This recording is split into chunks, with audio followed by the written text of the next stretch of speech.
parecer to do each and every little thing.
ACR, local community information. Attending roadside incidents is risky business, but new laws now make it safer. Flashing lights on a stationary incident response vehicle mean approaching vehicles must slow down, move over, and pass at no more than 40 kilometres per hour. Let's look after those who look after us. For Bankstown and Auburn, 100.9 2BACR. O te manatu o lea ua a ele tua siwile whangotanga ale manusina. O lea ua tō ai whanua le whatamatoali i ale tautai mata palapala. E ala i ngā luenga sa whita i tunga i ai au na TOFI le Atua i so se whatatapuai. Tali tonu wa fofola le langi le ngā luenga fola. E ala i le tala le lei. Ia tauia o se whatu e pau i le lei fina ngalo maloto le ATUNU'U whaafongafonga. Ia awan, ia tupu maola, awana o naola, a ia fua tele mai. Whaiailo o leo ma fonga tau moli o le ALALEO nei. Le Maota Samoa VIVIIGA o le Atua 2BACR tu sa o atu i kuna Bankstown i sini au se talia nei. E o whaalofa ma whaatalofa atu i au na TOFI le Atua i au whaalupenga la wafiongan. Se a whaalofa o mua, a mesa fo ile presidente o le auso Fealfani. Ia whaalo, ia Maria Vaumua. Le pa iom tanga luenga, a tausi matanga luenga, le mana i o la tau whalitua, le kalesia menta tisi, whatalo whatu le anganga whaaloalo, ma lo so i fua manuia, ma lo fo i le fo lauilangi maa. Whatalo fo i sunga i to ina whaatono le kalesia e whakasama na i o la tau whalitua. Sunga i whawhia ngainga na i o la tau whalitua, le kalesia e whakasa, ma lo laval so i fua manuia, ma lo fo i le tautua i le nei aso. Fatalo fa lupe fa alele o le tala leia fionga ia pātele kōvia lui. Pātele pa ia le tu ainga sao e kalesia katoliko. Whātalo whātu le anganga whaaloalo. Malo le soifua manuia malo fo ile folau ilangi maa. Whātalo whai au nā le atua le kalesia AOG, Assembly of God, ile tūpālangi, ma le tū Samoa. Malo le soifua manuia, ma lo fo ile tautua ile atua ya ala ile upu fola fola ile le yasu. Meisel mawalunga le kalesia e whakasa Assembly of God, whātalo whai le anganga whaaloalo. Whātalo whafo ile kalesia sofitu le tūpālangi ma le tū Samoa. Ma lo ngā lue ma lo fo ile tautua ile atua ile asoa nafi. Me se foi o ekalesia malava o ala tua ile tapua inga Samoa I totoni sini Australia nei. Ya me se o tawhai fiole nei ke lope whaatalo whatu ia tau sunga mana i o tau whaletua. Ma lo le tautua ile atua ma lo fo ile onasai ile ngaluenga tānai. Whaatalo wha I nei tamamati nā mātutua o e o lo tapua ia pia whaiva le ATUNU'U. La tau tapua inga mamalu e umanui ai whaiva o Samoa ile aso ma le aso. Ma lo le tapua. Ma lo fo ile onasa I ti ngā soifua matua o lo ua iai o tau. Whaatalo whātu ile anganga whaaloalo. Ma lo le onasa I. Ma lo whaatai fo I mo whaamanuianga. Whaatalo whalpa I o ainga mana. Ma le mamalu le whaafale upolunga whale tua matausi. Mai se lave loa Samoa uma o e o lo alala mpapa au isini au sitaria nei. O e FIAFIA vele Maota VIIGA o le atua ma la tau le teo whaafongafonga. Whaatalo whaatu le nganga whaaloalo. Ma lo le onasai. Ma lo le mafuta mai lunga le tātou alaata. Ai mai se o lau fo I o lau whaafongafonga mai le tātou tau BACR. Se lau te sima le iwa whaamo sini I au setaria nei. Whaatalo whale malo le ATUNU'U o lo MAIMOA mai lunga le tātou alaata. Ke lope o fia nei lau langi o lo e mafuta mai ai. Whaatalo whaatu le nganga whaaloalo I lau mafuta mai, le tātou YouTube channel, le Jennifer Foundations of Samoan Worship Songs. Ma lo lava le onsai, ma lo fo I soifua manuia, ma lo le folau ilangi maa. Fia lava se tafo nei lau langi o lo e mafuta mai ai. Whaia lo leo mafonga tau molimole o POLOKALAME nei. Whaatalo whaatu ai le nganga whaaloalo, ma lo soifua manuia. Whaatalo whaatu ia te oto uma, whaatai fo I lango mai. E ala le tustusi mai. Ia ma whamanuianga e mai se fo I o nai lapata inga. Whaatalo whai Samoa lo iai nai wo masani, mai masani a inga pele li loto malianganga mai se fo I o whanau. I sunga I whawhianga inga mna I o lato whalitua o lo tala whaauto I Samoa o no tala ino o tala leia le atua, ma lo lava le onsa I tau sunga mna I tau whalitua. Whaatalo whafo I nai tinamata ma lo lo man ma lo. O e sa lato mua I a sale nga suo le tae ao. E ala I le ngā luenga fola fola. Tal tonu fo I wa tau asoa le pini o le manu malo mai whaingata ma ti ngā o le ngā luenga tānai. Ia malo le ansai. Malo fo I le tapuai. Malo le malanga manuia. Whaatalo whale ama malo se o tātou malo. Malana masio fo palemia malona whalitua minsta o le kapeneta. Malo le ansai. Malo fo I le tautu ATUNU'U. Whaatalo whafo I le pa I o ainga mānatou tama o tama fo I mānatou ainga. Le uso ngā pūlem tū mua I tū au mānatou ainga I le taima le wa au fonti. Sua male vai whanua fofoma ai tū langi sa ole masale au mua male lau niu na sai lua. Le afio whaatui le to o whale ula la au nā matasi ma upu ia te oe le motsa. Whaatalo whaatu le anganga whaaloalo.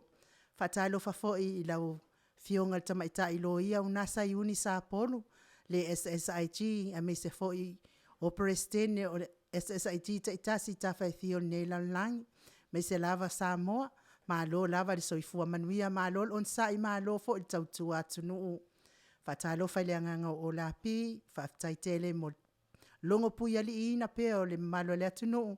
Me se fo I o le tau longo I mea lei. Whaatalo whatu tatou POLOKALAME oe ma le whaalawilo ina tātou titi se almalo si lau whtala inga multalo maltausi. Me se fo I le pūlenga le tātou titi se almalo si whaatalo whatu le anganga whaaloalo I Samoa. Me se fo I o ATUNU'U I whafo. I leo fionga le au pepe. Me se fo I le sunga I a Kristu ia. Ma le mawalunga le pūlenga le titi se al. Whaatalo whatu le anganga whaaloalo ma lo le tautu ATUNU'U. Iso se awala. Whaatalo whafo I le tātou POLOKALAME oe maltu la fono. MAIMOA mai fo I Amerika o le fionga i le sa o le sunga ia leo ta sua tele tu fele fa pe fo il faltua ia sua Vivian fatalo fatu le anga falo alo malo lava le soifua manuia fatalo fa fo i le fionga ta pa fasina ia tole afo no mo sa i atole afo le lua mafuta mai Samoa nei fo i aso malo le on sai malo fo i le fo la winangi ma io le wa matalia po kalame Maota Viiga le Atua e fatalo fatu ai le anga falo alo ia te ilato malava o lo mafatia pe ngase ultino ina itamama tina matutua o lo taotalia pe i falefu ia mesefo i le taumia i apulsi o tofanga fatalu fatu le anga falo malo on sa malo fo i le on sa tinga o le soifua ngase le sunga i le uso ali sunga ia tula e pa fai ai mal faltua ia maunga mu fionga le alo sina ia futiano mal faltua ia Ana Rosa fa musu faleono sunga ia pupui mai mal faltua ia taulupe na itamama tua ma tina matua afa masanga tafinga mal faltua ia ola itai sauvao fitalainga ia ai malo ni ko lauro pati mal tausi afa alo peni mal faltua ia yuni ia me se fo itanga loa mal faltua ia lei mafuta mai Samoa fatalo fatu le nganga falo alo semi masera nantun ia PELE Atua tatou au lia fo ine ia so manaia fatalo fatu ia te olua malo lavel on sai malo fo i le fo lawilangi ma o le aso sa lona tolu LENEI aso lua sifun mal tolu yuni lua afes fulu maleiva le foi wa amatalia el POLOKALAME Maota Samoa Viiga le Atua tu sa o atu Bankstown i sini i au se talia nei o tautoaina lo fita mafuta mai o tau au auna le tato insinia numeratasi ia mai ko tole afoa ia malo nei fu itangata ilinga noa litia sama inaya mai sala ilua savai solo lufi fale apuna moa ia malo le onsa ia taluai wale o mafuta fo ima le fionga tapa au fasina ia ona onisi fo io tuangia e pe ona fai malanga tuai o ia i Samoa ia atatono lo mafuta mai fo TAIMI ia ai monei tula ia tatou POLOKALAME whanga soronga tatou POLOKALAME tal fitu ia ole tatou maftanga ma le titi sel ma losi pe ona masani ai whalau iloaina fo ia tatou titi sel pe ona whianga ia fo i malftalenga ia muntalo ia mais fo ilare sosoani ma losi ale whianga tapau fasina ia tole fo pe ona mafuta mai ai i le ofisa i titi sel i Samoa nei tula TAIMI ia ona fasosole level tatou POLOKALAME mal tatou motunga afa ia o lo faanga fo impesenga ia se ia o lava le tula iva tatou tau mamae ia mo le vai as fo man tua fo ia ele o le lava lo malanga pe le tatou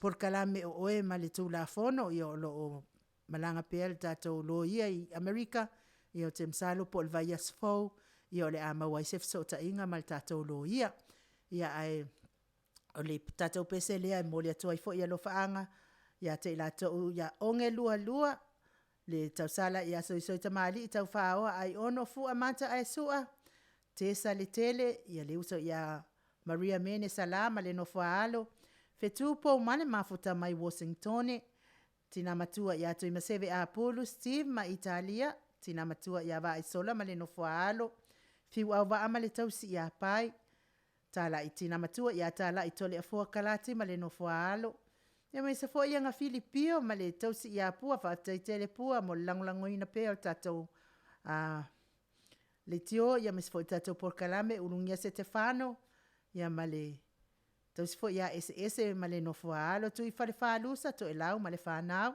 le ia tau tone Maria ma le fanau ia mai se fo i le fionga ia au ma le sulu ia ma le sulu tului ita ma le fanau pese lea mo otou e whanau fo file mua i fo i le tatou maftanga nei tula. A le tai nātu pese mantua fo i le mafuta mai fo i matapua i mai fo Jennifer Foundations of Samoan Worship Songs. Le whalefitu, le ftalenga i a lio voli tufunga ma le tausi i hanatia ma le nofua alo. Liu ngatali tau whai le taulangi ropati to le afoa ma le tausi i a lo minga ma le nofua alo. Le aula ma le tausi o nofia ma le fionga i a tula Daisy ma le nofua alo. Ma lo lava soifua manuia, pese lea mo o tau uma.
Was fulu mana fitu minute ua te ai nei le itu lai ono.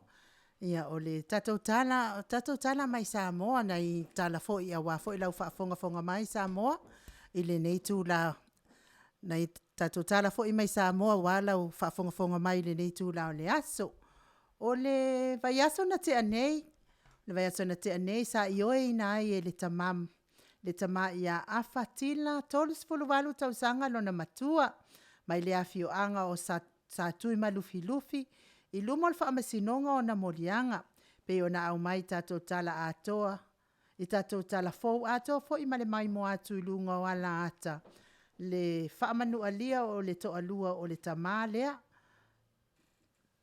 Ina ua ia tutui ina le mata o siona.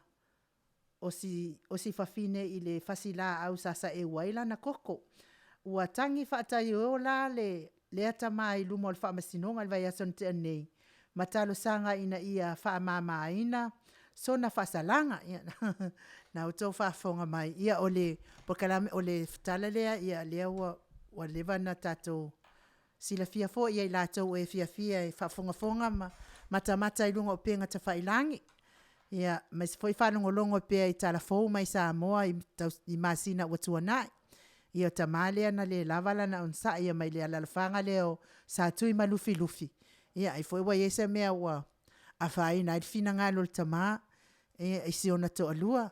Ia wa le lava i lolo na unsa i wa malo alti apolo malo le ita i lona loto. Ia tango loa ua po fasista i si on to alua. Ia amua tango loa la au sasa e wale koko si fafinge. Ia wakui e le mata si fine. Ia lea na fa le tonu lo na au ma avatu fa na tinati atoa i loa ia alfarmai. Mesini man taua ia olo so i fua pea le tina. Ia ai lea la watu la ineile li il vayason te ane i lumol wha masinonga tali o na monianga. Ia na ia i oe ina o na monianga. Ia malana tangi wha ta i o i lumol wha masino atoa maena MAIMOA. Ina ia wha mama ina se wha salanga mo. Ia ole mea lava le maua. E wha tumulia loa tātou o ti Apolo. Ia na le mawhai loa lea i tele o nisi o i tātou. O na tatali ti Apolo ua manu malo al ti Apolo i loto. Ia. O na whai loa le ia le o fuafuanga sa le i fuafuaina. Ia o mea uma woso mai o na ole ita male ti ngā le loto. Ia lea na wa te ale ti Apolo wa sola ti Apolo wa manu malo.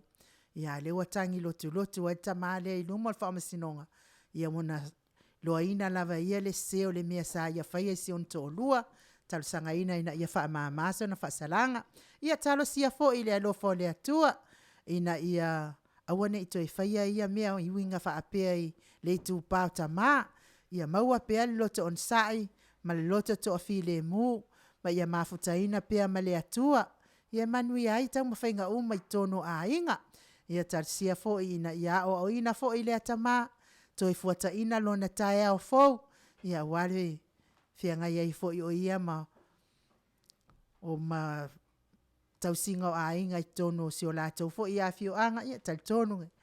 E au ngale se o ngā se o nei e toi whaaton tonu aile. Luma na i manuia mo a tae au. Ia o tau fo i la ia tama ia i lima ke whaapenge. Ia. Mana ia fo i la wa onga leo whai mai e lea tama. Awane i aika. Kulunga anu sa walipali. Ai awale ita. Ia ngā whaatino la i al malo si o lo ita. Ia wal mea na moa. Ia e ke ale ika. Ia ai koe kangi ka valvale. Ma koe kangi a wewe ai. Ia awatu ai. Ia ai tau ia ina ia. Mafuta ina pia ele atua loto le atama. Ia ona maua se loto maua lalo. Maua se loto to o file mu. Se loto e lango lango. Mawha moe le atua e manu ia aia na tau mawhainga. O le tatau tala lona lua.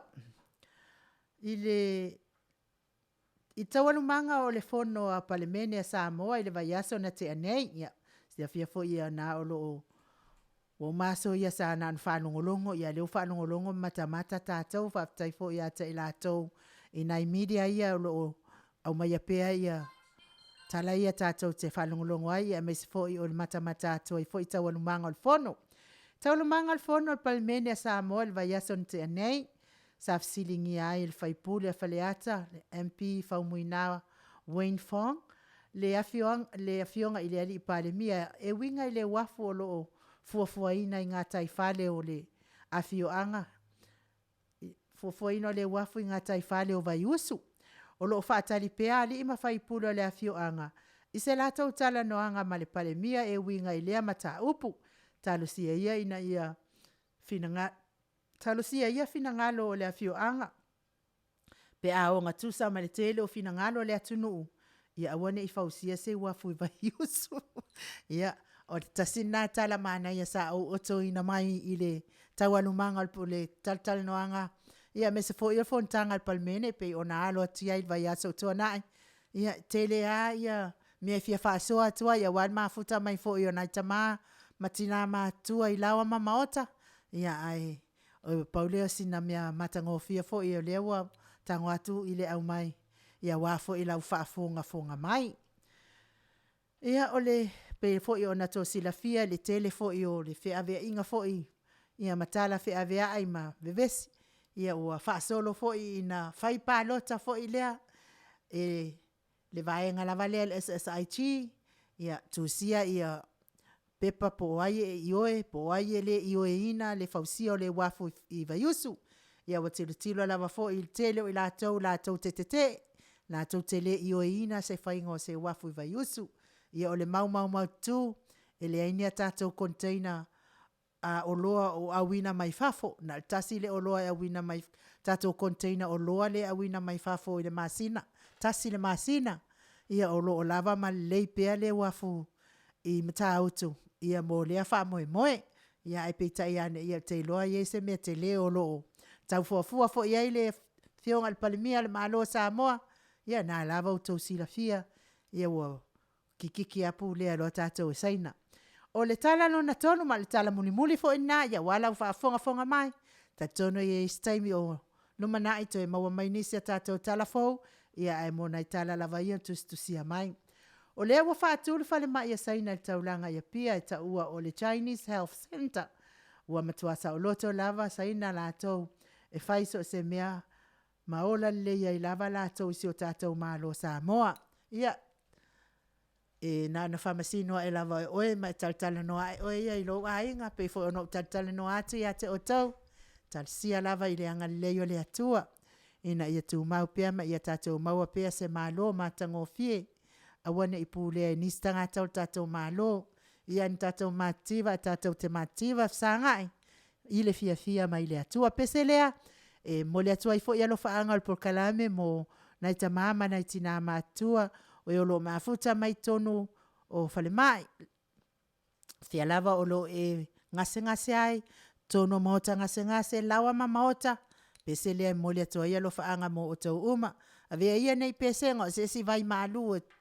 Moli atu lo fina ngalo.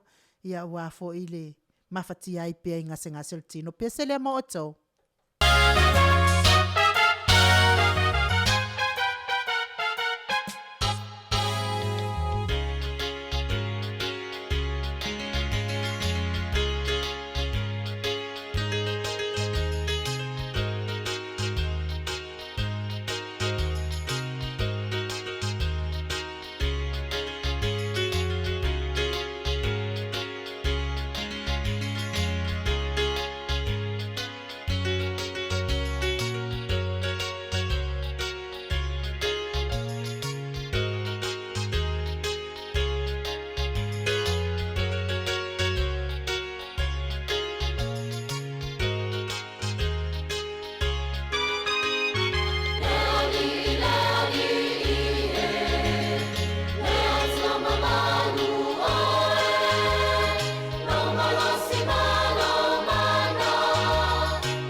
whatonu nei le tu lai ono. Nā tō whaafonga mai le au whai pese mātangofia le ekalesia mai tanga I Samoa, mai tanga I Savai. Ia po kana I kaleia. Malo lava mafuta mai. Fatalo fatu fo ia Alisa Hakai mafuta mai I Western Australia. Malo fo I whaaftai tus mai. Whaaftai fo I le mafuta mai le tatou POLOKALAME. Whamania tele le atua ia te oile uso male. Ainga. Ia mai se fo I le tofai ati o talasemi. Ma le tausi ia sia mafuta mai fo I my birth. I lofa tele atu mo o tau. Tau PITONU'U lea wa mua mai lava whata lofa mai. Ia lofa tele atu mo o tau uma. A tatou tele yo atu lai tatou pese. Se si tatou pese. Ai wa umanatua lava le. Ia ila le si a inga e. E le lei tele ia le a inga le tamamala. Tinamala na whanau. I le whaiva lea o le turi malie. O le whailau mei. Not malie, whailau mei. E le whailau mei. Ia o le masani na leo ngali ilea. E olo na papa whai tili ma fe emo wila. Ia o na whanatinati lo le ila na whanau. E tamo moe I le matawhanga sa ituluane. Sa iwaiane whafonga mai Samoa. Tamo moe matawhanga. Ia o taimi na o lewa a matanga o na o mai ia lau mei. Ia o taimi na lewa sawa I le solo lau mei. Ia o loi le siaso. O iei la le ainga e tua oi male ainga lea. E iei tamaiti le ainga lea e ula vavale lava tamaiti. E kau inga kamiki fo ile le ula vale mafau fo ia. Ia ua masani na wafaila masani le ainga pa loa fai tili fe emo wila toti munga. Halu loa le tuli ngā lau meia le. Ale ainga lea. Ia o loi le sia fiafi na koe pa mai lo fai tili fe emo wila wati munga la. Ia fai awat fo ile to ina I lan whanau. Kop. Tamo e. A ko wako loa I tau maua tuloni lau mei. Tau whangofi lola ia lea whaatalianga. Ia ma whaatali mai se I o TAUNU'u at. Se ma TAUNU'u at. Ia watamo moe nei la tamaiti. Watamo moe nei la tamaiti I taile mtawhanga. Ia ai le sa vali atu ia to ina malilo matua watuai la savati. A o tamaiti la ia te whai atua I o le a inga le toa oi. E ula leanga tamaiti. Ea wa loa fo I tamaiti wa ole le lamanga lau meia se a inga lea. Kamo moe loa ka meiki ngei ko akolu. Wa tofu la tau ma le ato kamo moe kain matawhang. Ea waku loa le ia leo tamaiti nei. Wa pulo lou I lato ato ia na watu malato. Kamo moe aku loka me kikira ko ngā ia e kolu ia lau mei. E kolu lau mei la tu mai ka moe aku loa fa mai lola ia leo o wala au mai tamaiti lato matua. Dad, Mom, e kolu. Ia wala au ko ila ia leo o to ina malilo matua. Ka moe. Au aku loa whakalianga no. Ka moe wa ai a whatalianga e leto mwhai lau mei na to toltolo. Ia kamo moe aku loko meiki ngei whakarianga loa makaulia. O le pongi sale mea, o le ne ngata li ki munga. Ia ai papa whai tiri, au pongi sale mea le whai ele. Le fo I ku ai ngai. Ia, o aku loa le ka meiki I le whatarianga ia lau mei. Ia ko ka meiki, le ai ele malo ia patua lau mei ia vai. Sau lo mare kuria ka mai ki fai lo la ka mama la kenga okay mongi me ele ngi la me ese ia la me ia vai ya sau lo mare ato le tuli eta mai tinei ata mai tinei ya ka la kinga malata mahale fatau le sava valia alu lo male tuli na sto ina masilo matu wo atu fatasi ya malana fana. Ia, ngei ka mai ki leanga. Wa koe kuku irunga malato ato. Ia maalu lato, le lato turi anga I uta wafo. Ila o le pong sare po, ia toi ti munga papa fai tit. Ia o tala la leo. Le tala le fatau le wafo le tau fuafua ina nei. I vaius, ia tala sia ia. Ina ia anga le tua ma ia fsaswan. Ia po le ale tonu o le afo le sao. O nei mea, Ia wala vase ai ia wa fo se manui o tatou mo tatou mana yo tatou ai ngolo i Samoa.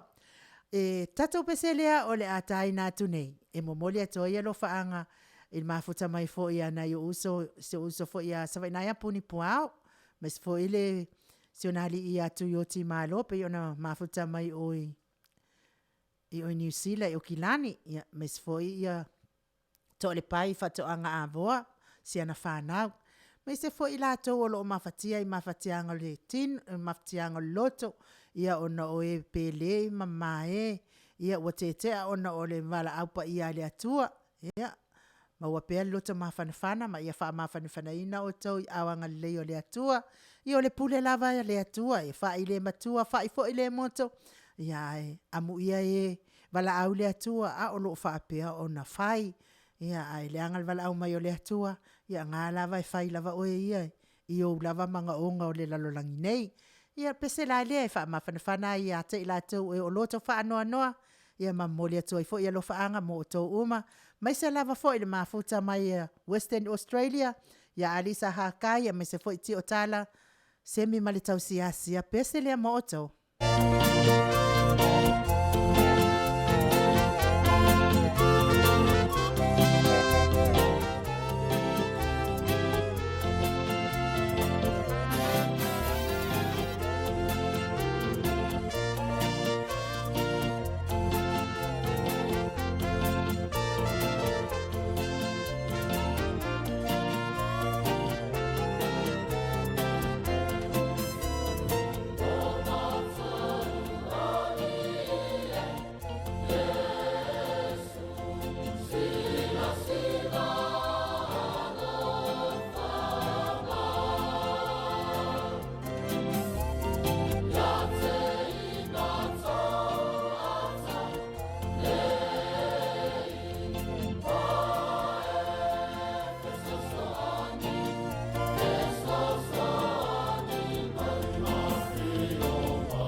Toe luas fulu minute ona tāleo le itu lai fitu.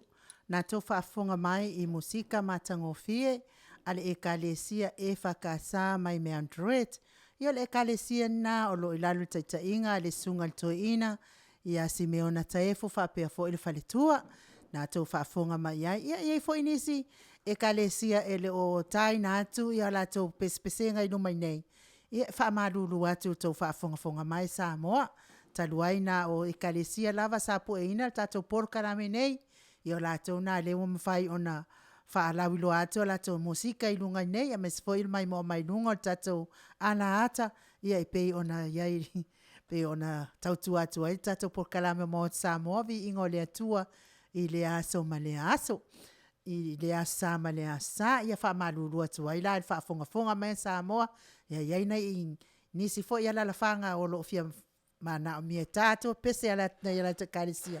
Ia ai ona o whala vela na ona ele ipueina el tātou POLOKALAME nei atau pesenga ia taimi fo e pueina e te POLOKALAME nei atau pesenga ele ngata whafonga mai ai tātou le tio whafonga ia o lo sila mai ai fo ilunga el tātou wala ata ia I fonga matangofie e me se fo I o fo ringa matangofie o na yo tau au fai pese e meise fo I na yo tau a fio anga. Taluai la lewa mafuta mai le tato company ma losi al DGCR fetalainga I le fonga mua o le vai maunga le fetalainga ya fonga mua le mutal le fonga mua le vai maunga le tau wha munitalo al fetalainga fo I ava elua fetalainga le ava mua au le au tau matau fo I o le pulenga al telefoni al DGCR ia walfa la wiloaina al tato company sini Australia ma ATUNU'U e mamao. Fatalo fatuai lai le anganga whaaloalo le nei tū la o le AFIAFI montalo. Ma lo lava le onosai, ma lo fo I le tauatai, ma lo fo I le ngā lue I ne yaso. Ia, ma lo so I fumanuia I la ufionga le tausala, la ufionga I nganoa. Ia, tēnā ne fo I pa I o le tātou ofisi whasala lau.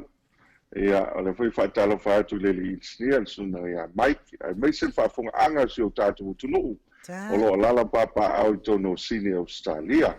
O manatu o le wa e whanua le whaatam soali inga si o tātou ATUNU'U le nei aso.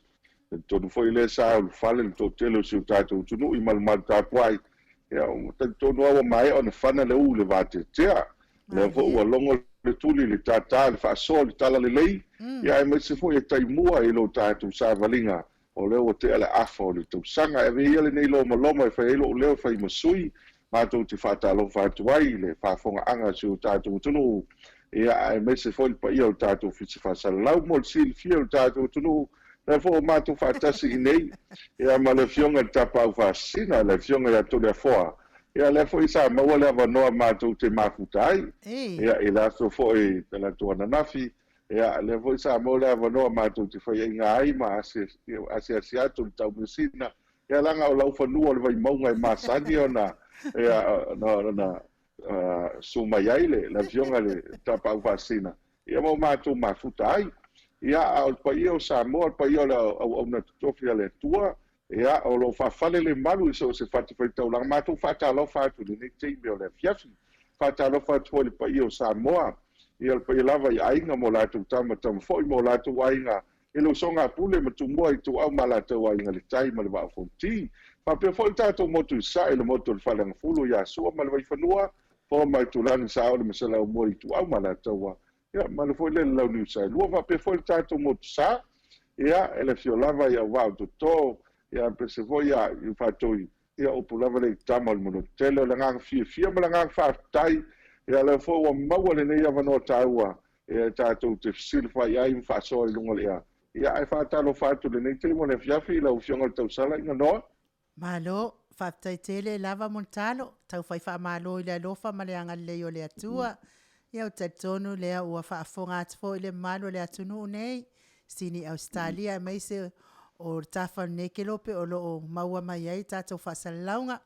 I le whawheiloa I whaaloalo a lau tau wha montalo. Ia misfo I lau sunga o le leo lo autamtau I ai tātou titi sao. Ia wafo I ana whaalawiloa ina. Tātou company mālosi, ia mālo, whaafitai fo I lau saunoanga whaaloalo, ia tātou ave ia le iuta, I tusa fo I pe ona I whetalai, Ia ai tau fai whamalo i le alofa ma le anga le o le atua. Taitonu fo i o lo lua mafuta ma le afionga te pa au fasina. Ia to le afoa lua moa, to le afoa sa i ale lua. Fata alo fatua i le nganga fa alo alo i la wafionga te pa au fasina to le afoa. Ia se i vai ane fo i le tama fa sau sau le tu. Ia o le fa ululunga fo i o le ainga malosi. Ia po le fo ina tu ina atu ia o le tonu mai pea. Se i vai ane fo i lau fetalainga le la ulo le tau lau niu. Fata alo fatu le anganga fa alo alo le nei tu la le aso. O le afiafi fa malo so i fua manuia. Malo, lewa o matou fataspea ma le fionga telefone le mo le tu lo fanga fata lo fat foi pa yo tatu wa is falsa lau mo sin fiel tatu tunu e fai vai se lo pepe pe yo na mata mai longo le ya o lewa mata mo fai ma le fionga telefone fionga tapa fascina o lewa live atu tatu POLOKALAME i tu tono lo fisa falsa lau tu tsao ma tu foi lo fisa le nei ya fato atatala ia pe afio mai tupu le ATUNU'U o le nganga foi la le wa mau le no fa au ia matu tu fatalo fa nei ngalo matu fatalo fa e ni so tato wa ATUNU'U pa io tamam tina ma tu so tai mai e lango mai tato POLOKALAME mai o tato POLOKALAME tu na yatu ia le foi matu le nei no matu fatalo fa to le fionga ia taito ia mai Western Australia le foi na so tai mai ia e tu sai foi mana na Sky TV ia mal to telo ni so tato ATUNU'U le mau la tu swafa Fata lo fa tu le nei te mo le fiafi mo le nga fa lo inga no. Ma lo fa aftai ia taluai la pe yo lewa tu mai a te au le whainga o le POLOKALAME a le fionga ta pau fasina ia le a faina lea. O le ana o fa pea e la mai a inalu o POLOKALAME ia le se mea o iai ia ai nei ava noa ia pe te si li lava ta o sa o mua lava ta to fa la wiloa. Ia ona ia ilo nei telefou mai tua. Ia ai sine na isa unua mai a multalo. Ia pe ia se fa manuianga mo le nei i tu malo Australia. I le tatou se i le nei vai aso multalo. Tai o lewa mo mai tatou results na mo mai nei tatou results i le nei aso. O leo te tanga e tatou results. Ia e to lua foi tanga to manu malo. E to tasi mai New Zealand. Ia o le tonga le na manu malo. O i lava na le manuel te whainga le mate maatonga i ngā noa ana nafi. Ia ai o se tonga FIAFIA le ala maua le nei tala. O le amalanga mea i liusila anga i tonga. O le ala o manu malo. O le tonga le manu malo mai liusila. Ai ele Australia le manu malo. O le tala FIAFIA mo tatou. O le Samoa le ua manu malo o tatou. POLOKALAME o le numera la lea mo le sili fia o tatou ATUNU'U. Ia o le ono tasi fa, lima tasi o ono lua o iwa walu. Ono tasi fa, lima tasi o ia ono lua o iwa walu. O le tatou numera le na mai Australia. Le top up mai ai le tatou telefoni le nei. O le fitu lua ono walu tau tasi. Fitu lua ono walu tau tasi. Ana le lua suta la Australia inga noa. Kai pa fonga le pionga tapa pasina. A lewa maua ia lea fo i lewa noa i malanga mai ai. Ia amu ia ni nei tangata. Wa fai fai o le pasese anga i savai. E alu te wa tele tupe alu ai. A lua suta la le maua fua le malanga mai. Ia o se tala fia le mo tatou. E le talo tu fai fo i pa ia so tatou ATUNU'U. Ma lo lava le lango. Ia e tu sai fo i mal tatou POLOKALAME. Ia o lewa fo ringa mai. Ia lewa la abuta ia isi vaina. Ala tu fa mauti noa mo tatou promotion lea. Ono wa levan fa nga solo mai. O lewa matan so ta yelo ofisa. Ia ina ia mo le TAIMI fua ia yaso. Ia matan na malanga me ia Juni. Ia se yo ia te sema malanga fa alo inga no. Ma lo fa tai tele multalo ia o temtalo ia se TAIMI mo ia ona o tam faile fa so ta ia tu ia le sui le pe maua ia awa fo ile fa tala no ina i lungo tatou POLOKALAME nei ia ai fa tai fo ile tu o fa mania ina Australia nei ile POLOKALAME ma tu ata o fie telefone passe se o le sui mai Australia ia na le luas fulta ia fa liwina ile tu pe sa bo pe amal tolu sul lima tala le wa ma pase se atua i le sui le a mātou ia nga i Samoa a matatu lava le masina lenei se ia pa ia le masina o mati ia ai o le taimi a le masina o te sema ia ai tuatu atoa lea avanoa montalo ia wala le tatou whaalawiloa lea o le tatou top up ia wale alo lo wingor se ia manise ko tatou credit a tatou tele i whaasolo atu i tatou TV ia se ma mea uma whapena montalo Whaftai ngā nomo le avanoa o le tatou whangasolonga lava o foi o tatou promotion nā mantu foi o le top up le nai nā e lua suta la ia ona tanu mai nei ona ngā le tatou sei. O le timi nei lo whangasolo pe ia promotion Samoa nei ia mo le tatou opt-in and win promotion. Foi o le vanga le amata mai a me ia se o lava i le whai unga liu lai. Ia mantua foi o le to tele ni se o tatou le fo mai le o toi mamao talonga le Pasifika le fai nei. Ia pe o tasi le vanga tau a molto tele o nisi pe awai mai. Mantua le e tatou super seki. Super seki data plans ia ma le all in one bundle. O molsin fiel tatou tunu o le super seki. O le vanga le mo data. Po le vanga foi le mese o to ia e wa. Ia ili to mai whaonga ina o telefoni. Ia e mwhai lava na sign up in tatou planning na ia ma le whaongaina leo le internet. A le all in one bundle, o le vaenga le ngata o le data fo i le whaonga le internet. Ai maua i le vili, ia ai mise na mo le whaautustusia. Ai mise tatou ia e fia e lafo ia whaautustusia. Ia le pio ia so i le nganoa, vane fo le whaafonganga le fionga tapau pasin. Se pisa tusi a tatou tusi ma awe le whare meli. A le taimi la le, o le text la le mana o mia. Pi o le tau tele nao tangata e lafo e la tu whaautustusia. Ta ua la le all in one bundle. A maua umama e sign up so se plan e teiwa na masina. Ia ona maua lola ia na ang vaale e to se fulu la to e manumalo vai status. Ma to e to fulu la to e manumalo vai status. E maua fua la smartphone. La smartphone e le wawi. Ma le fulu ta la credit. Ia o le a fai foi la manumalo. Ia o le taua foi la e ma fai lona ona na vatu le vanoia to e te tango e nominate pe fai loa mai po fele sports club po fele kalapu so po kalapu voi le a ta alo le tunu ia po oni aua o tatou nuu marafa e fai na alo tono o tatou draw o se ilia e manu malo o le kalapu le lima se lau tala ia ai maua e oe ia le lua se lau tala fo i shopping routers e fai lau fatau e fai lau fatau e so statu falo lo tasila le van ta o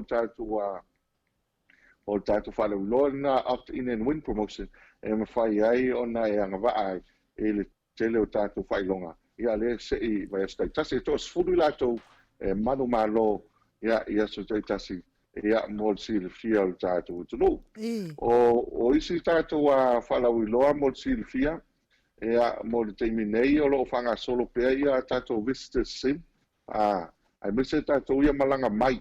Ai mese tatou ia malanga mai. Ia o le nawa ia tatou seki simga ia e na e tele na afa e whaino so soani mo tatou.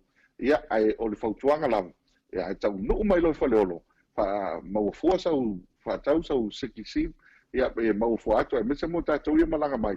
Ia o na whaonga lolea. Ma whaalau i loa atu e tatou whainga aluenga. Ia le tō tele o isi tatou whalau loa. Ia mo sit fio tatou tunu. O le mele e nete te sao ni nganoa e mese whawhonganga tatou tunu. O leo wala lata le vai vai tālonga. E tele a tatou promotion. E tofu ale aso ma le promotion i a status. Ia pia ale me masani vele upo le tunu. O le fuata malo na lou. O le fuata malo na lou. Ia e le iloa lava po le aso tai au. E tu fuata i ni stelfoni. O le anganga foi lea. Ai tau nuu mai Samoa. Siri. Ia maua le avanoa. Fai ona maua i statu o whamnu yanga. Lo whanga solo te nei maranga whalo alo inga no? Malo whaftai multalo ia o lea lama e tau whafsota i pea le tatou man malo lea, telefoni le man malo. Ia o lo tatangi pea au te msalo pe o totuangia foi ona o sauninga o lea fiafi. Ia ai whaftai mo telefoni o ia whamanu yanga pe ona e tō laulauina. Le ngata fo i Samoa ia nei e mai ia mātou ia tunu i whafo ia mese lava pa utonu le fuiniu le lapalapa na i tātou a inga i Samoa e pe ona alaram papa awa i Samoa Ia whaftai fo I tele o nā whamanuianga mō lātou. Ia tātou talanoa I le tātou GPS. Po le atu langa tātou GPS. Tātou fo I le mana o mia fo I neva I taimi o le tātou au nanga lea multalo. Whaftai inga noa mo le whafsiri tātou TPS o le vai aso le ntua nei tu nei na mātou whono ai manisi company e pela o nei company ma nei tangata ia tuitotas pela o li foi vaanga ia mo o sei vane whafonga ngane tunu mo kiliva po I leo o a foi o lori o le lau te whaia leo nanga le kiliva solo ia nisi o loa e mese o uta tangata ia e mese foi whanga ina I tono company wa mele maua wa u fautu mai nisi o lato e ona ina ia nei tavan ia ele uta foi le tasil te me aluai e ala tu tai le valu tai au ai va to foi me le file check o le tau ala TPS le ia inga no ia e loi po fele me le anga ele lo awa a fai o le uta o le ava tu ne ave alisa ia na le 2 minute pe tu live foi mai ai ia nga ila ia ni se foi avtava ia paulo le wala ya lu yalisa ele lo pe oso ya le patale e vengo le utale ia pe ole anga le wa nga ole anga le mo tifi ta jo tu ta wo TPS ele ma faina to e anga ia pa walta sanga ole ai fautu I tangata o ia isi le fautu man pe se TPS e faiona fe wa mo ta tu ta to lu ole mele e mali ele ai ele fa pena ta tu TPS na ta vale me ia whangai ia na ia loi po fele me le ia o faisi tau tau pensini mana nga falo alo inga no malo whaftai tele multalo tal tonu mana i o le au nanga na o se wha mama avenga fo I nei I whai pisinisi I la tau e ana ta vale mia maana fo inga luenga i tal tonu le ala hawa tau nua I le upu fo ia wa maua uku o le akua maua lele ia la tau ia ai tal tonu fo ia I le manai o le aunanga le al tatou titisea ia fa malo lava e mena fa malo lava matou I le tatou aunanga mai se lava lau tau fa multalo o lo fia ngai ma le fa piina ma le fuafuaina tatou GPS ia ai se e saunoa tatou TV ia wa ave mai tala tatou TV multalo whaftai mo le sil fiel tātou ATUNU'U ea o le tāua I o tātou Sky TV o ananafi mtalantu ananafi o le tasi leo weekend na matawina le telo tālonga le ngata I tālonga foi o le super sulima ea o tālonga liki ia na le sa matawina mata ai I o su tātou ATUNU'U ea o le foi la sa matawina ai tālonga le matema tonga le talonga liki a tonga ia ma le awa kiwis le awa nusila ia le whapena foi la ma le au lea le panona mawhiti le na sau mai lunga o tātou Sky TV ia au talonga mawa e le sa iana po talonga le tātou au mai papuni kini ia ma le awa le toa Samoa o le tasi la le vanga ta aua mo le matamata ato tātou ATUNU'U o lewa maua le vanoa o tātou tamamtina I tua e mata ai tātou a foi tātou Sky TV e ve foi nei no mo le toile nga fa taipe o mai ona failo atu da mtanga so tele ni so tātou ATUNU'U o lo langa mai tātou POLOKALAME ma so tai mai mo le fatuina le ama install to Sky TV Samoa la foi la o mal fatai tai fai ona la fo mai nal se leni nei ia ona ma tu fanga solo le fa pi la Sky TV ia a lea wa fo malanga mai o le ngā whiwhi malanga whaftai maua lea wanoa e matamata ai le telo le ngata I news ai mese foi tātou Sky TV longo le o ata o lo o whanga solo timne a le fo la lata le teimi mo tā longa le Pasifika ia antono la tele nisi vaenga I whaiona ona maua I tala ia ma mea lo tutupu ia le tala whatai o pia ia mese foi nisi o tā longa I le ia foi o lo tupu nei I le lalang I le teme nei le ngata I soka ma kilikiti ni o mātou le I lo kilikiti ia a leo te vai atu mātou tua o I le au tafa o si a hinga Pakistan wane le whawhonganga le ATUNU'U e whailatu kātila I nei o te vai atu taia uma mafiaf ia pio kilikiti le ia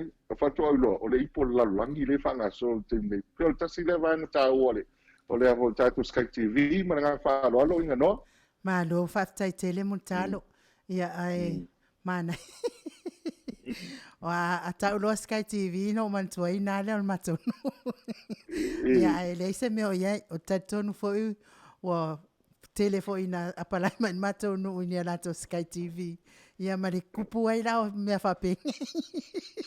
Ia fa malo la va fa tai mo le au nanga le. Tatonu foi ia le wa tulata tatou talonga. Ia mata mai ana ita mama na tina matua. Wele mafaina awai mai.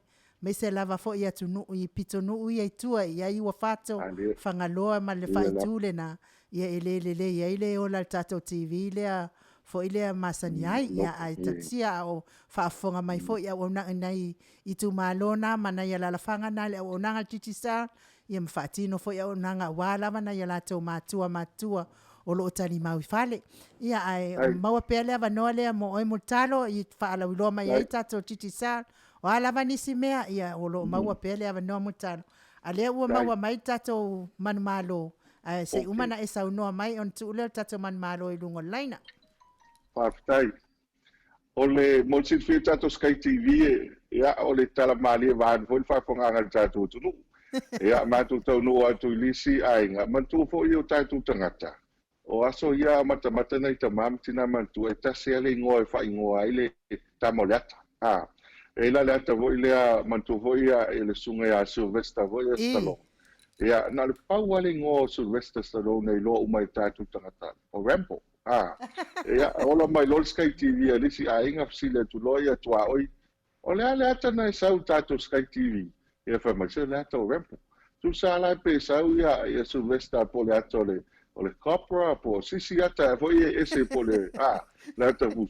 E fai mai se o le ata le o rampo le sa e tu sape fusu mai o le rocky o rampo mai ia o tau o tato Sky TV na no ia wa mata ia mata mo fai lele e a fo so so ani o tato tangata le e ai ngo ata titas ai pe o le tau ale ia nei ia le fo mata no mata na toi fo ia so ia tasi Sky TV le no ia ai o mai ia o tato tangata malangang falo o nisi o tato falo wilo ale fa solo terminate ia o wa pa u tato telefoni ai tato telefoni na pa u tai fitu suiva tala o le fitu suiva tala le ia ai me se foi ia tato au katao ia o vaenga fo ina fa ngai na le internet ia en fa yana mo se la faiva ia e fa ngai na ia le internet ta mo le fa ina ki ia ona whangaina leo lo laptop ai mese tatou I fifia ngai weng ai maua teira telefon ia whanga leo tulanga ia en whaiona whangaina tatou internet aua tala fia o tala leo mali e pre upu le alo tu Atua pe a whainaua maua se so ta inga mo tatou o leo manu malo inga noa o ngang whalo alo ia o nea lava mutalo ia ai sa tan mai lewa wala awatu tatou man malo fatali mai lunga lain ia whaftai. Talofa.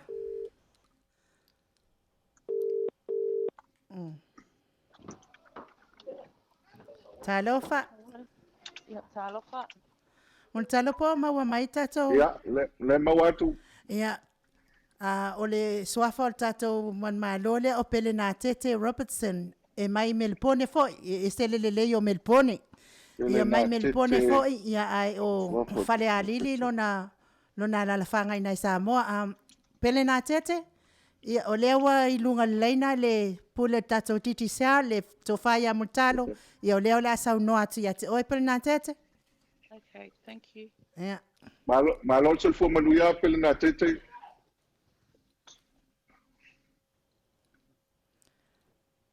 Pele na tete I sau no mai le hotele mai leo e fa long atu mutalo. Malo se fo manuia la opcionga pele na tete. Am I meant to say something? Or? Yeah, va tai tele me sili lawa mawala va noa mawai foi le nei va noa te manu malo tatu wa tatu fai longa man tu foi tatu ticket le ya le la malanga fu me I Australia I Samoa nei e mawala va noa ta ya me sili lawa e fai lo mai ala so tayatu tatu wa official ngai Australia Yes, hello. ya mo tatou po mau mai vale le fa fonga le tunu ingalo ave se foi fa fonga Pelna tete. ya Ia, o le alava e whatani mai pelna tete se tau whai atu le. Oh, okay. al fai Ia, o le. ya tali tatu wa fo I le so tainga pelena tete ala nganga le na a misi tatou ri malanga mai fo I le ai tanu mai fale olo man tu e tatou official na ile arrival el tatou official na arrival I fale olo le tu tau tau no le fale olo nga ilo le tu tau le na el tatou official fa tau so telefoni ya misi so sim card o on fesili manisi o vanga fa yo no mo uma tatou official na ya I fale olo pe tau no mai fo ia tatou o le poto malolo ia mo fil tatou tunu Montalo ia lewa mafuta mai pelna tete pe wa maua mai pelna tete whatalo whai a montalo na ilunga lenga matiti sal Samoa. Oi, malo so fu pelna tete malo lava ya o lewa manu malo tatou free ticket nai mai Australia I Samoa la so tayatu le sunga ya Chris tayau ia ona faile lo arrangement ia po le ale TAIMI te fia malanga mai ai ia le vale o uni se tau ia te sema ai fa ftai te lango mai tatu wa promotion ia al te sell o le mata watu le na top up mai le luas fulu tala Australia il numero la fitu lu ono ia ono valu tu tasi malanga fa lalo Penatete. Ya, o le ala o sauno atu multalo ai pe umai tele o maua mai sauno anga multalo o kalo fa ia o le wa e manu malo o le wa e manu malo e uma feso ta yatu ia le sui o le tatou POLOKALAME nei a le tatou titisel ia e fala lo a o le wa e manu malo le tike de malanga fua I Samoa a matatu nei se ia tau ia te sema ia a matatu tai au ona feso ta yatu la numero lea ele tatou ofisa mai titisal ia walo manu malo ia manisi fa maunga pelna tete ia ataruai ona o le tele o mafu ia ai mo nei TAIMI pelna tete fa so ifua ia ai toi vala au mai pe ai toi na mia sef soani ia it's all right it's all right mutalo ia e fa le o manino mai ia le le suile a suile mai melponi fo perfect la faina inga no vane le ngang fi malanga fa tai ya lo mo le ni tala fi a fa pe o pelna tete le no fo mal fa no le ni yes I so tai tai lo fo le so tai mai o fa o lo vota mo se fa mia ya le tala fi ya o ina ale fi ma fi pat ya wai tu sa po le sociale nei ya ya tua o vo le fa pe po le ale me o pisa o ai ma fia ma ya o le pe la ngang fia le mo tato wa le me moni lava ina no e lo po male tato ia o mau fafu e ali TAIMI tato tino no foi su alfa malama ma ti se le mai su tato tino o lo foi ele foi no fia tau sai lingo pasese a tu tupu foi fala velave ia ele le foi ia ni si foi lo ia o tua ele vaola a le tele o tatu ai ia ale ai tala fo ele me foi na malanga ia foi le malanga passes a le su el passes sa waie foi ele fala la o tau la le o tatu promotion ia le la o fala longo mai pena na tet wa a foi o fala ali wa sa le o pola tu nga no o FIAFI o ta fala ali fo ia ona sa le foi le upu ele al patele na fai isi o mito you are lucky woman yo le nga FIAFIA le ai ia wa manu malo ia wala nga le tatu promotion wala nga foi le titisa e tau fa ilo malongo pueli e lango mai o le nga FIAFIA foi nga fa tai tele nga normal tatu office Pane foi le fionga le tapau fasina. E tau tatu POLOKALAME le longo pueli il mamano tatu tunu. Ia o le nganga lava le o POLOKALAME. Ina ia tofu le ngongo matia na ia. Ia tele manuia mo tatu. Tangata malanga falo alo inga no. Mano fa tai tele lava multalo ia pe se simea o toe. Ia lea fo whaalonga mai pele ngā tete ma le nganga fia. Ia whaafunga mai fo ile malu le ATUNU'U. Ia whaamalulua te fo ia ile mua uma se wha. Ia ni wha. Ia ai tasi lava fo i tato whailonga le vaiaso. Ai to anga pe top apta telefoni ile iloa lava la vea e ai. Ia mai tau lia fo ia ile na o tatou. Ile ngata ia tatou Samoa. Ia o ATUNU'U ia na tatou fo tua o i pe o tonga mafiti. Ia o lea lave vea uma tatou tauwanga lea. Ia po tatou taalonga lea multalo. Ia ise si me o totoe. O nisi lava vaenga I patino I nei e Molsil Fiel tatou ATUNU'U.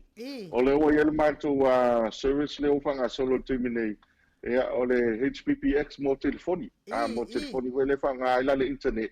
Ia pe o telefoni aso ia le PAPX e masa ia I tatou insinia voi ia. E telefoni wele a vili mai. Ia na whailole le extension wele pape. Se o mea tu tasi lua tolu pol tasi lua pa. O te fia tala noa tolu tangata leo. Leo whanga solo titi sao leo o mnanga na. Ia e mau fua ai whaiona whanga ina ai le tele o le internet. Ia e au ngala mo ofisa. Ai mese o tau ia fo malanga ma le ofisa. Au le tāu o le vanga lea. A whaiwhaina whaile ainga I tu I tono le whana. E whaiana so tai fua mai elis telefoni. Ia le teimi o le aso. O lisi tātou vanga o le tupele la fo mai nā. O le ia le mātou titi sao mo pa mane mo silfia. E tangata yung whaina la fo mai nā ia se ileni. O nā sao le tono le telefoni le yung whaina le star o le DMM po le titi sao mo pa mane. Whaina tala iso se agent ale titi sao. Mo silfia o le ia tātou agent I nei ala plaza. Ia ma whaleolo le a fo whaleolo le whaleolo. Ia masawai sale longa ia o lo ia I le fama tō mai I Samoa ia o losa I nai sai pipi o fono Filipesa I nai sangone ia o te wati sumtolu I whale alupu ia ma le mua stoa I asau o le tāu o le vanga lea o le o mātou whaongaina ia ele o te mamau e ele whauwhalenga se o mātou e kāsi fo I lalo malava o le e whai nei ia fo I to I lua vai asu o to tele ai ngo e to tele o TAIMI e malanga I malantu selen ia mantu fo a o ni fala lave po ni maliu ia e te alwala ma ale se fulwa po le lima fe o se me fa pena al tau o le titi sa mo pa manene e faiana tu I nei la tu pe la fo tu I nei ona ave lo le official e tu longa la telefoni tu ele pin number fa to atala le tu pe sa va a watu fai atu a e alu ma le lima afita la e fai e lausi. A e le ilo e lunga le waa. Ia, vani al whaafonga ala ATUNU'U nga noa. E o le tuspa ia voi le whaatau tō ai. Tangi ilo moltanga. E mantua le ta ua mai a o ia na ngel suwafu. Po le lima afita. Pela o ta ua le ia. O le awala e wha maa avenga. E te moi le lei. E oso le lei lunga le pasi a ngai le waa. Whaatoa tala le tupu el whaalawe. Wai TAUNU'U sa waa. Wai TAUNU'U sa wa. Ale mela le o lo wanu ma le tupi.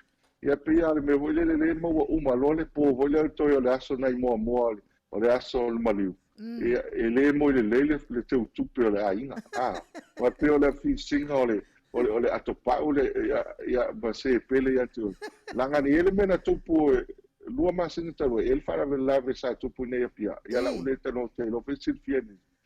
Na reilo lo ai se leni o tupu el fara lave na sao le po ai fai le ai fai le fotaia o le ese tupu pela alta o le TMM e fai na la ia le lo pe te alu ia sao pe a fio fo ia se se o tatou tunu ia sao wa fa pe oi mo ngalo lo atu pe ia foi ia pia ia na lo fe so tai me al tanga te pia se va il TMM le nai ia foi ia pia I le plaza la fo me se lo se la ta la I nei ia sao ia na lu fo ai le I falo loia no la winatu ia tala I nal tupi ia pela ta ua ia o nisi o tatou o nanga o lo fanga solo titi sao ia e le te nei malanga falo alo inga no Malo whaftai tele lava multalo mana ia fo ina o nanga ia lo fo afonga fo le malo las no ia esa le lava la saunoanga I le lo tupi ia wai ia ni meo atalu ai tatei lo ai o lo kaina le ka ke le lo pe fa fer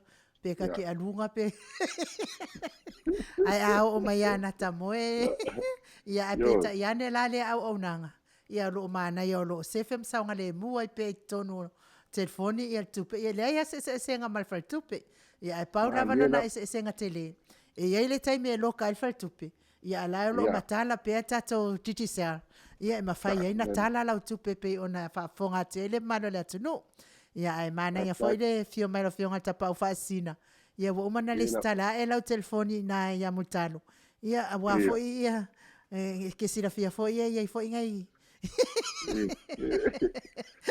okay, no mana ia la vale tu ia i tono telefoni ai lo fio fa tatat ia ai mutalo ia o lo maua pele wa vanoa pe ia ni stato fa la viloa ia pe ia foi na telefo ia wa fa fonga ato seo mata watu no nei Australia me se foi o tafel nei ke lope mutalo Paftai.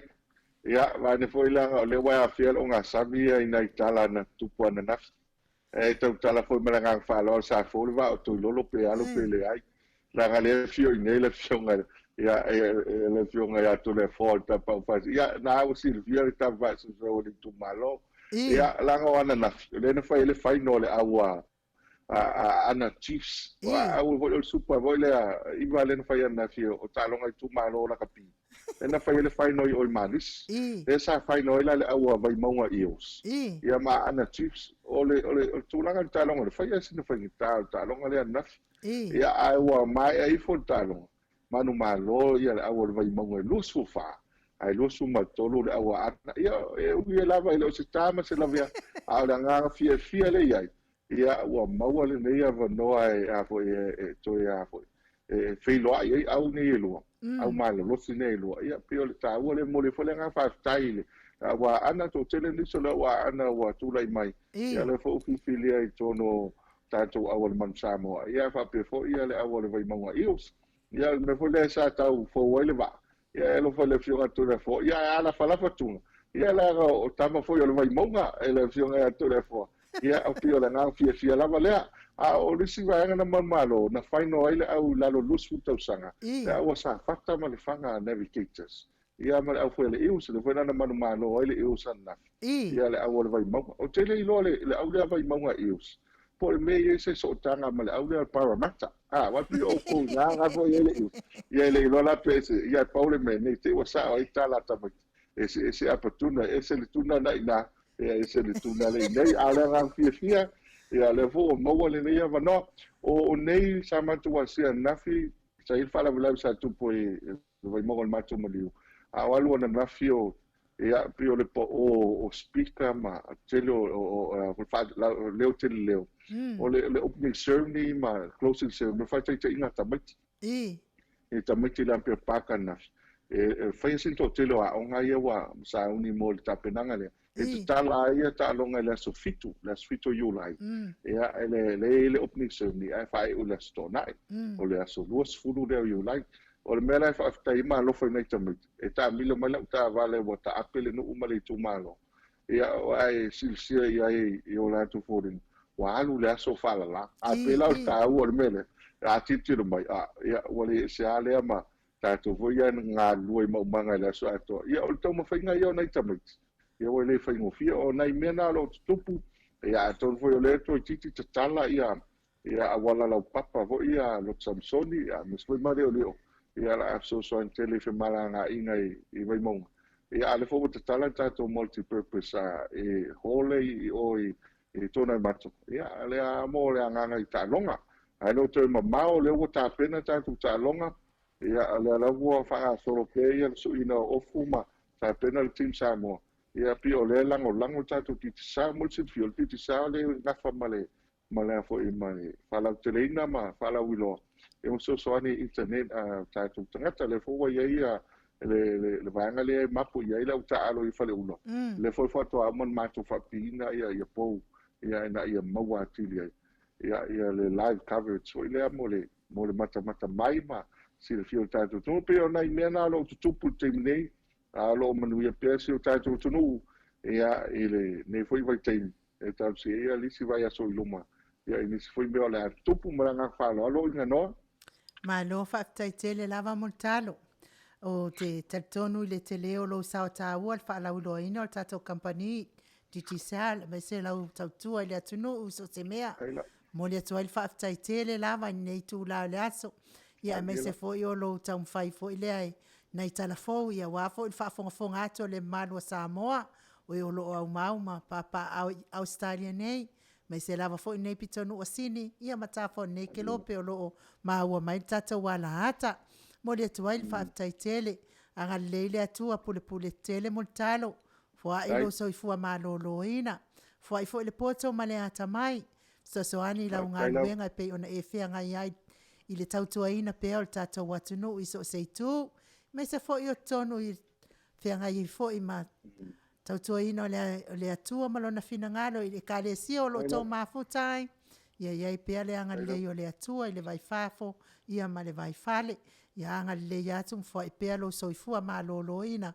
tātou se feilo iai pe i tātou POLOKALAME manuia le vai aso fo fe au manga luenga fe ngai ai lau to famo talo me se fo il tausi mai se pulenga tato titisa ya fa ile se si me o toe ya ma le ava no e te fato fama ia foi le mano Samoa o lo fa lo atu ile tato POLOKALAME mo talo fa tai tele fa tai manatu wa tonu fo si u yo tato POLOKALAME e mo mo le to lo fanga o le mata wat fo i lunga tato wa pena fai langi ele ia mataina tato POLOKALAME sa fa lo atu pe se lo to amount to it le sunga ya Simeona taifu mal fantua ia o sunga ya Simeona taifu ia o fantua ia se taso fo le o lo pe fa le ia o karisia i nei a matou ia matou yo le la lo tu le usa ia mo le to lo fanga le sunga to ina mal fantua o nei le sa fa ye fila nga inga mtanga wenga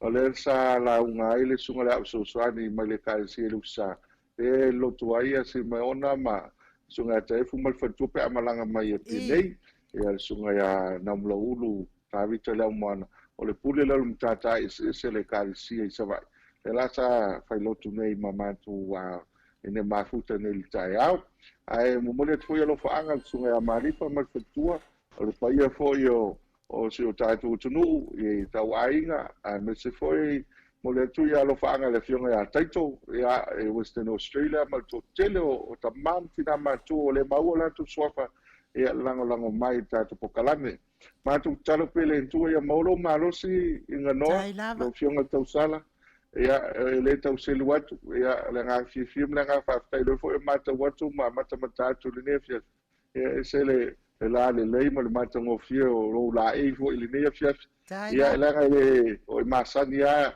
e o pulava pe ya ele tau la e ina le ma o Sofia la nga fia fa fuluina le me la nga ele tu ma pelo o le ya me se le fionga tau sa ya tau tu ina so tatu tunu le nga te le o tau tu opu ya la tau tu vai me se le lango ya kalisia manu mainga ya fa manu tele le tua ma tu talo fo le tua ya maua ya familia nga le fionga tapa fascina la fionga ya toda fo ya la fo mo le no ma tu te fata se fa so ya le lava le mo fo le no ai o wai ni stala ya me se fo ni si vai nga lango so tato POLOKALAME o se tala fia lo tato POLOKALAME o le wa live tu ne ti sa ya ese sa o ita la vo ia ese ala tu langa i wa ia eu si fo i lunga tato POLOKALAME ai mo le tu langa fa tai mo pe ia le malosi fai wa mtu te tau tuaina so tato tunu ia Samoa moli le nga fa tai lango pe tato POLOKALAME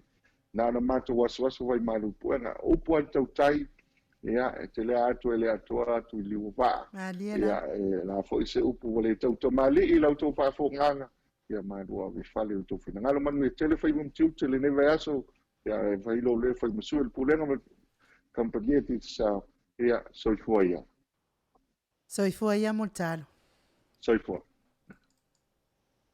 2BACR local community information. Attending roadside incidents is risky business, but new laws now make it safer. Flashing lights on a stationary incident response vehicle mean approaching vehicles must slow down, move over, and pass at no more than 40 kilometres per hour. Let's look after those who look after us. For Bankstown and Auburn, 100.9 2BACR. Well, 2:25 minute ua te ai nei le tu lai fitu na tau whaafonga mai tatou polokalame. Ia ma le tatou titisa le to wha ia multalo pe ona o tau whaafonga mai ai. Mo le atoi fo ili anganga whaaftaitele i ia i latou o e olo sosoani pea tau pa apo tatou telefoni anga i Samoa. Ia o te manu malo ai se i po talonga fo i e pei fo i ona e malanga fua i Samoa. Mawala utike te malanga fua i Samoa. Mo le atoi lal whaaftaitele ia PELE nā Tete Robertson, ia lea ua manu malo i le ne yaso.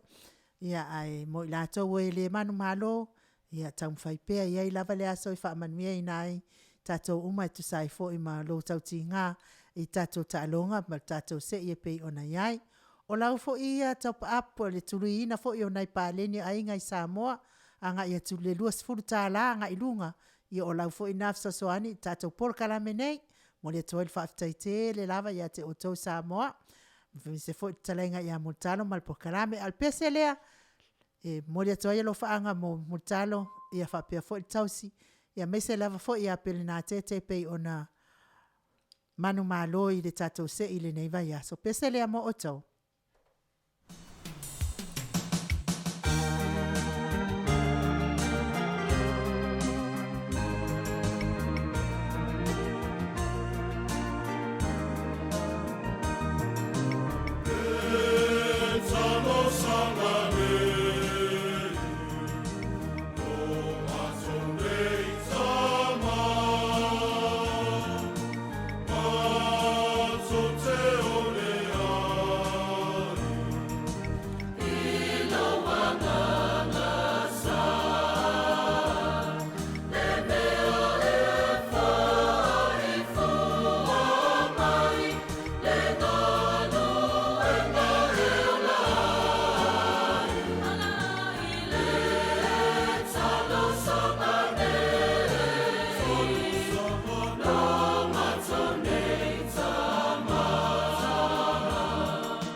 Wa afatonu nei le tu lai fitu pe ona tau whaafonga mai le au whaipese matangofie a le ekalesia e whakasa le ekalesia le o loo te itaina e le sunga i le tausim le sunga i le whawhiangainga ia kopo le malfanga le ekalesia le mai Canterbury ia o loo lalo te itainga le sunga le whawhiangainga ia kopo le malfanga pe ona o tau whaafonga mai ai ia mau tau sila mai ai fo ilunga le tatou ala ata yo la tau si fofonga matangofie ia leo le asa so o mali tatou motunga afa faleanganga tatou motunga afa faleanganga la lea e maua mai i le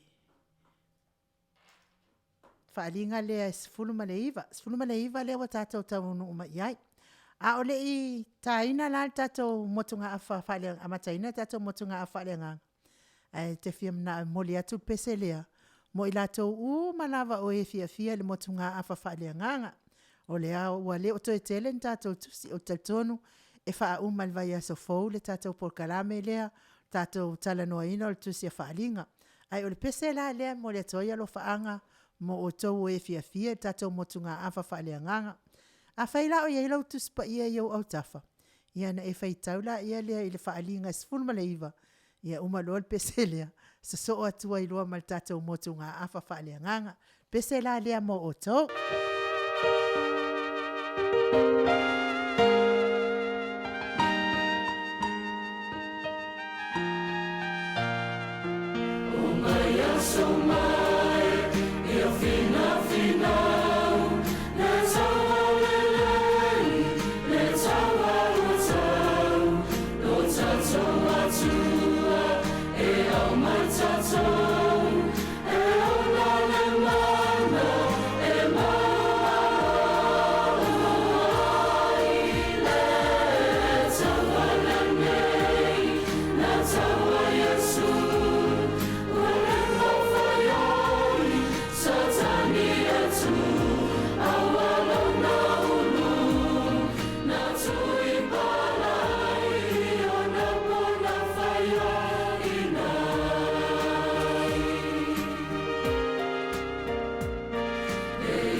Toe lua sifuna male 5 minute ona tali o le itu la evalu na watu whaafonga mai musika matangofie ale ekalesia e whakasa mai mangiangi Samoa.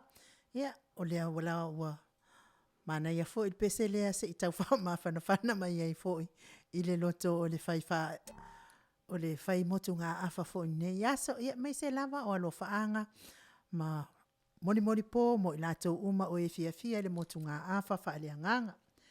O le taua i amaketo. O le taua lea na au whaatasi ai malo umo le lalolangi. La tau te o mai e tau le taua ma Israelu. O le whailonga lea o le ita tele o le whainga malo le manufe ai ia Yesu. O na wati ngā ina tele le whainga malo le manufe ai. I le sasa amainga o le toa sa o le atua. O le alana whaato i la loina ai le manufe ai. Ma le tarako ma le perofeta pepelo. Ia, pei ona tau mawhaile whionga tapa au whaasina e whamtaltala ina atu le vaiasa o atuana ai le tātou whaasolo solo mainga o le tātou motu ngā awha. O le manufe ai e fitu o na ulu.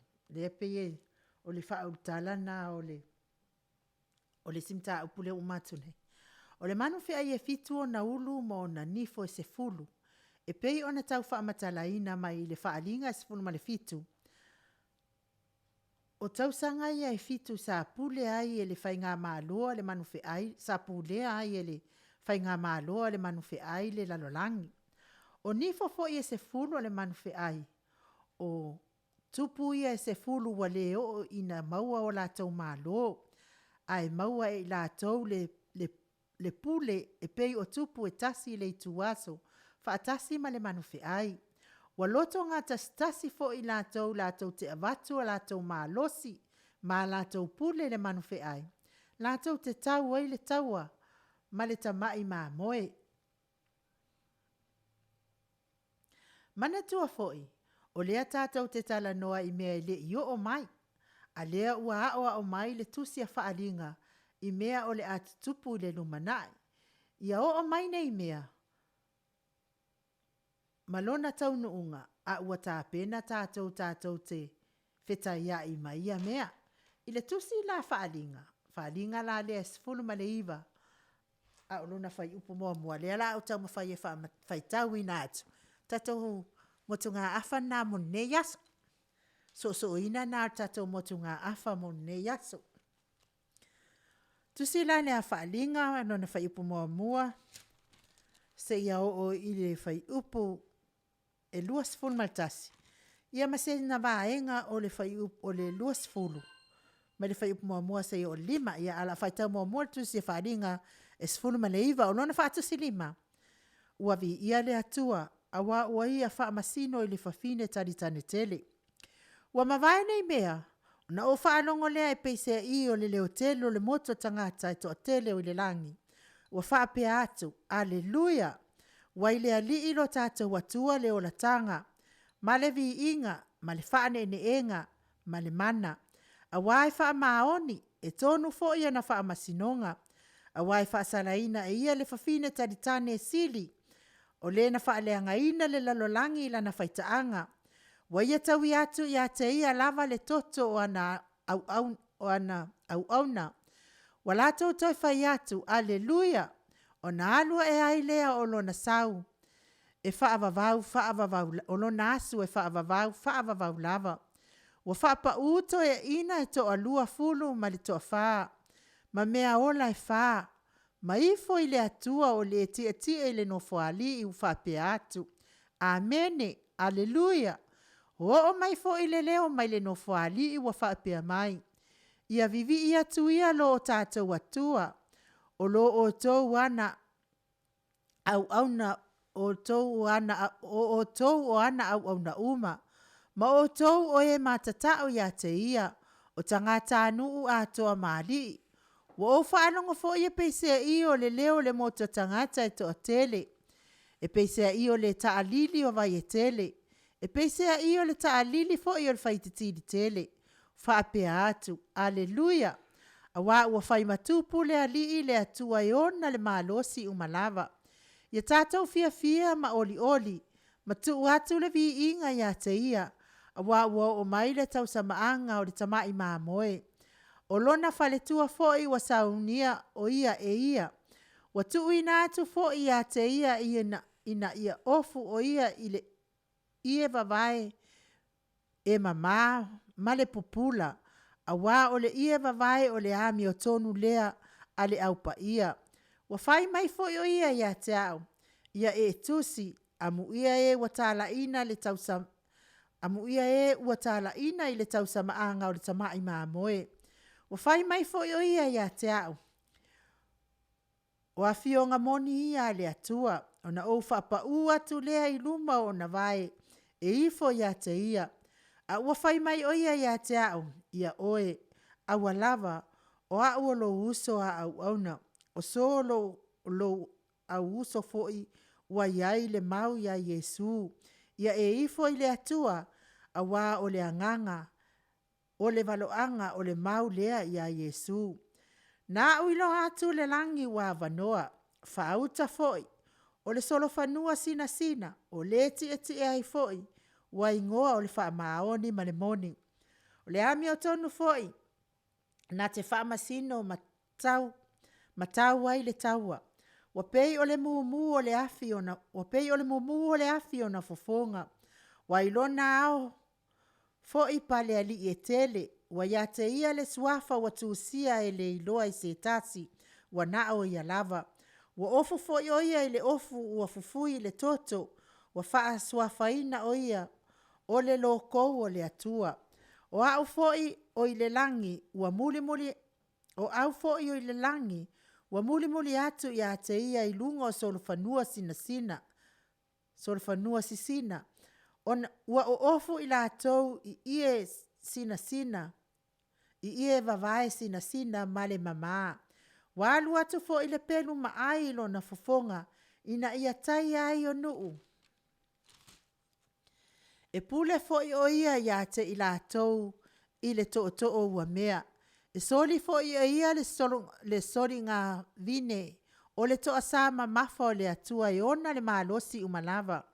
Wa ya te ia fo i le suafa wa tuusia i lona ofu ma lona vai. O le tupu ma le ali i o li. Na ui loa fo i le tasi a ngelu wa tu i le la. Wa alanga fo i o ia ma le leo tele wa whaape atu i manu uma e fele lei i le tauloto a ingo le langi. O maia i na o tau whaapotapoto ane le whai ngā aia le atua silisili. Ina ia o tau a ai tino tupu ma tino taitai. O au e taito afe. Matino tangata malolosi. Matino solofanua mai o tie ai. Matino tangata uma. O e saoloto atoa mai e polonga. Tangata anu atoa mali. O na owi loa lea o le manufe ai. Matupu o le lalolangi. Maala atou au wa whaapotopotoina e tau ai le taua male. Ua tie le nofo ali i malana i tu taua. O na puea lea o le manufe ai a toa ma le perifeta pepelo o le na fai ilonga i o na luma. O mea ia na faa sese ina ai e ia o e ua iai le fai ilonga le manufe ai. Ma e ua ifo ilo na faa tangata. Wa lafua ina ila ua ile le paafi e mu ile te io. A o e na totoe. Wa fasi o tia ila atou le pule wa aluatu na ile fofongo o le o te e le solofanua. Ona mao ona ai lea o manu felelei uma i o lātou tino. Ia le whaitawina le na o le fionga pa ia le atua, mai le whaalinga i se funu ma le iwa. Pese lea o le atai nātu, ia ona so ai lea, ma sina whaamatalanga i winga le tusi o le whaalinga suma le iwa. Lau lava ina ia alofa le atua, ia poa iasu ia te utou. Leo mali. O loto i le lei, o mako o pau i le lei. Mai ia mali ai pevi ina o le tu. Mai foi mo tanto sao. Mo le tala ina o le tala le lei o le pao tanga le tu. So stasio le afalomo ia i le pesi. Ia vi ia pea le suafa o le tua. Ia o lava i pao pao.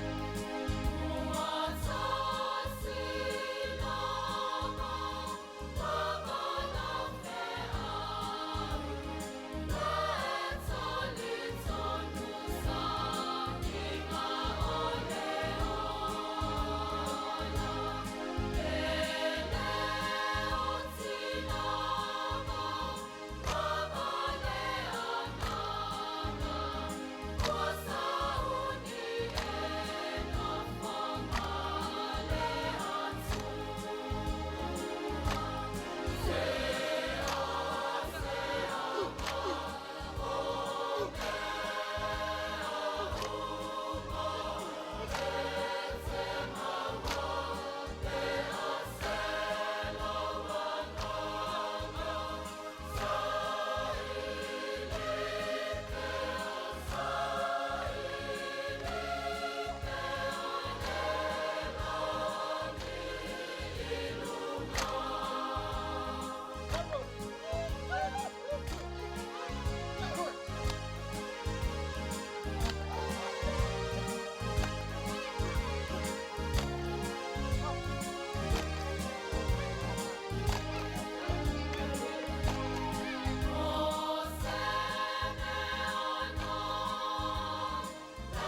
to es fulu malelu minute ona tale o le tu lai. Malu na to whaafunga mai ia mautou tanga i mai fo i lungo tatou ana ata i si fonga mata ngofie ia mai so ai te mare ale afio anga mai fausanga e kalesia katoliko. Mo le atu ai fo i wha malo mal whaatai le malo le ATUNU'U. Ma fota mai a mai se fo i le whaafifia ina pea o le tatou POLOKALAME e a le si fonga mata ngofie o le tatou ALALEO ia e mai se fo i o tatou afio anga i pei ona iai a latou ai tema ma latou pese o nu taitasi. I le tusi sa faitauina. O le pati le a le langi i le tamai maamoe le atua. Ona olona manu malo i le taua lea i a maketo. Po le oso fainga muli muli a le manu fe aimala na fainga malo. O malo te tele uma o le lalo langi. O na tupu mo na taitai. A fai o malo uma o le lalo langi e le tau mate. Le awai ma Samoa pe a whaatusa i le mea ua iai nei. Ua le fefefe tangata e fasioti isi tangata. O peise mea fua le fasioti tangata. Ai ua fai ma faa taalo ngai vai le fasioti anganga. E ala i upu ma le ngangana so ona lalafo. Wo mai e tau le taua ma le tamai ma moea le atua. Fai mai la le moli maua yoane. Na uiloa le langi ua vanoa. Faauta foi. O le solo fanua sina ma le o ti e ai foi. Ua ingoa o ia o le wha maoni ma le moni. O le ami o tonu foi na te wha masino ina ma tau ai le taua. E pei o le mumu o le afi o na fofonga. Wa ilona o foi o pale ali e tele. Wa yate ia le suafa wa tusia. Wa le iloa e seisi. Ua na o ia lava. O le afio whaalua mai leo Yesu i le tauina o le taua lea i a maketo. Lea na whaato i lalo ina ai le whainga maaloa le manufe ai, ma le perofeta pepelo, ma le tarako. Lea satu ula i mai i tausanga e fitu. Whai mai le moni maua iane, na uiloa le isi a ngelu atu i le la. Wa alanga fo yo ia ma le leo tele wa whaape atu i manufe le lei uma o le fonga o felele i le tautolo inga tauloto inga o le langi o maia i nā tātou whaapoto ane i le whainga aia le atua sidi ese ina ia tau a ai tino tupu matino o taitai o awe to afe matino o tangata malolosi matino o solo fanua ma e o ti e ai matino o tangata anu o e sa o loto atoa ma e polonga o tangata anu atoa mali. O na owilo ai lea o le manufe ai. Matupu uma o le lalolangi. Maala tou au. Wa whaapoto ina e taua i le taua ma le o ti e le solo fanua malana i tu taua. O na pu e lea o le manufe ai atoa ma le perofeta pepelo. Wa lafua ina i la ua i le paafi e mu ai le te io. Ai loka le tarako i le toe le ngata. Ia o le POLOKALAME na o le tatou tusi na pe o na whaitauina. Ia ua wha umatia nei ia le au tau po le whainga malo lea po le tau au tau lea a le manufe ai lea na si i atu i le nuu o le atua ia Israelu. Lea na tau whaafonga le whaitauina o le tuspa ia. Ia mai se foi o na tau wha malamalamaina le vai asa o tuanai ma o na tuatu foi la fionga le tapau whaasina.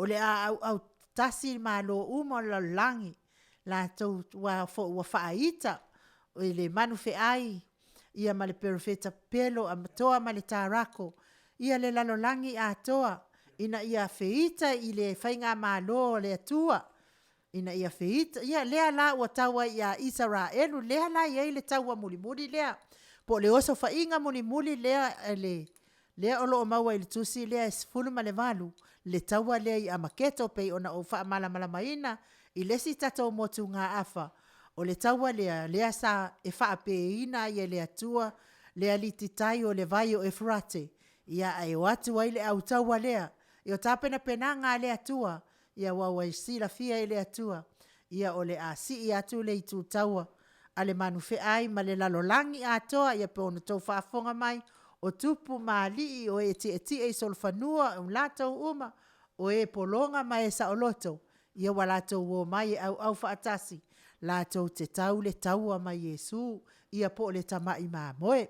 Lea lawa tau whaafonga mai, wa whaia ina i loa le manufe ai, wa lafo ina le manufe ai, i le afi e mu ai le te io, ai loka le tarako i le tō e le ngata, o le tō la e le ngata, lea na lafo i ai le tarako, ai le o tafa ingata, na o tato tangata Samoa e ave i tafa ingata, ia pe a kelele whalonga kama, marisoli tu la fono, a o le tarako, ia po ti apolo lea, ia ua lafo ina lea i le toe le ngata, ia masaisai e ina, pese la lea o le ataina atu, o na to so ai la ia lea o le tato mta upu tato motunga afalava lea, ia pe ona o tau whamtalaina mua, o le mta upu sifulu ma le fitu, sifulu ma le valu, ma le sifulu ma le iwa, ia e tutusa le leiwinga, ia o le taua lea i amaketo lea na ufai atu, awa te msia le taua lea la wa tatou iai si ui o le taua lea i amaketo, ai o le pese lea, ia o le a taina atu, so ai loa lea, ma le tatou mata upu e lua sifulu, i le saisaina o satani, ma le po le tarako, i le toe le ngata.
Tolu minute ona tale o le itu lai. Malu, ia whafonga mai el toi so ino, tato tusi a wal, tato motunga. Afa, o le whaalinga e luas fulu, ua fusi a satani i tau sanga e tasi le afi. Mai la le fai upu mua se ia o le fai upu e ono, ia o na whaangata i loa leo le tatou motunga afa mo nei aso. Na ui loa fo ile angelu alu i fo ile langi. Wa ia te ia le ki o le toe le ngata. Wa ilona lima fo ile mai au a mea tele. Ua pu e fo i ia le tarako o le ngata tuai o le ti a Apollo lea masatani. Wa ia fusifusia ia te ia i tausanga yafe. Wa ia lafo fo ia te ia i le toe le ngata. Ua pupuni fo ia te ia. Ma tui na atu le whaamau whailonga i o na lunga. Ina ia le toe whaase se ina e ia o nuu, se ia atoa ia tausanga yafe. Ama vai fo ia, e tatau o na tatalaina o ia ina yaso. Na uiloa fo ino fo ali i ma e o la tau tie ai. Watu ina atu fo i le whamasinonga ia te i la tau. Na uiloa fo ia nganga o e wa vavai e se ina o la tau ulu. Ona o le mau ia Yesu ma le afionga le atua. O e na le ifo i le manufe ai. Po o lona whaatangata, na le talia fo i le whailonga i o la tau mua aulu. Po o la tau lima. Wa la tau wola fo i. Ma ua whai matupu whaatasi ma ke riso i tausanga yafe. A o e o tatoe, o e uoti. E le i toe ola i la tau se ia atoa ia tausanga yafe. O le ulua i toe tūle na. Amu ia mona ua pa ia le wa ia te le wa ia se tofi i le ulua i toe tū. E le o fo i le pule a le oti wha alua ia te i la tau. Ai avea i la tau ma whai taulanga le atua ma ke riso. La tau te whai matupu fo i wha atasi ma ia i tausanga yafe. Ia nato wha afonga mai tatou tusina, wha angata i il whai tau wino tatou motunga afa mo neva yaso. Ona toi wha awau lea mo le vai aso fou. A le pese lea wha umai loa leo le tatou motunga afa. Pese lea mo o tau Samoa.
BACR local community information. Attending roadside incidents is risky business, but new laws now make it safer. Flashing lights on a stationary incident response vehicle mean approaching vehicles must slow down, move over, and pass at no more than 40 kilometres per hour. Let's look after those who look after us. For Bankstown and Auburn, 100.9 2BACR. Tolu minute ua te ai nei le i tū lai luas, le i tū lai valu. I le whaalinga pei o na o tau whaafonga mai ai le whaitawina o le whaalinga i luas fulu se ia pa ia le whai upe ono, mai le whai mua se ia o le ono. Wasa uni Yesu e whaatula na whai ngā malo fau. Ina ua mai a la le tawalea. O na sa uni lo leo Yesu e whaatula na whai ngā malo i lunga o le whonga i le ele. O na o mai leo Yesu malana au pa ia. O tangata ia sa o i le sitianga. Tangata ia ua fulitua i mea leanga. Ma tu ina naunga o leo langa atoa mai na mua ia te i tātou. Ioi. Ia o le whainga malona Yesu. Le au pa ia o lātou o e muri peo lātou loto ia Yesu. E le vanga o lātou loto i tu ina naunga o le lalolangi. Ia ai lo le au pa ia fo i le isi fo i kalesia ia le aila. E lo le nala o le kalesia Yesu Keriso. Ia o tangata i le vanga o lātou loto i tu ina naunga o le lalolangi nei. O e ua tu ina atu o lātou loto atoa ia Yesu. Lātou la ia lea ua o maima Yesu. Ia e whaatu le whai ngā malo fau lea Yesu. O lātou la ia ua sau Yesu ma au mai. E whaatu aila na whai ngā malo. O lea la o le a pule Yesu le la pule Yesu le lalolangi. Awa ua lea i se isi malo ua whaia ina le whai ngā malo lea. E se fulu tamatama i vai. A lea ua sauni loa Yesu. O le a ia pulea loa le lalolangi i tausanga i afe. O ifo i lea wa TAUNU'U ai le mitia ne pukanesa.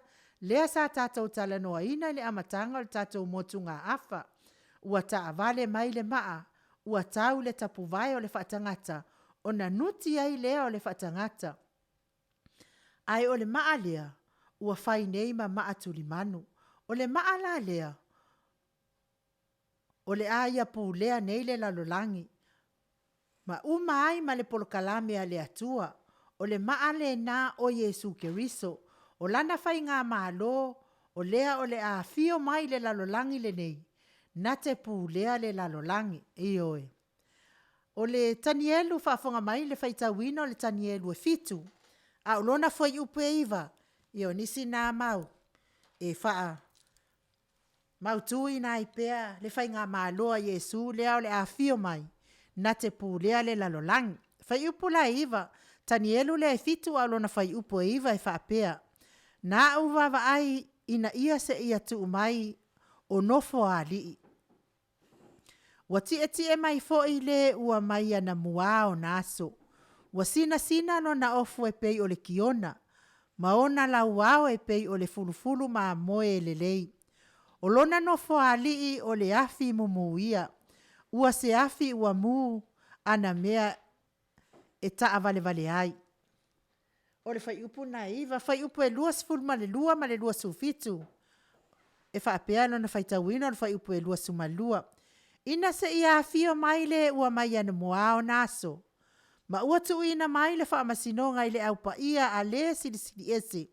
Wo o mai fo i ona po ua maua mai ai le malo le au pa ia. Ma le whai upu e lua sumalifitu. O le malo ma le pule. Ma le whai upe lua sifon malfitu. O le malo ma le pule. A toa ma le mamalu o le malo i lalo ifo le langi uma. Watu ina atu ia i le nuu o le aupa ia le sili ese.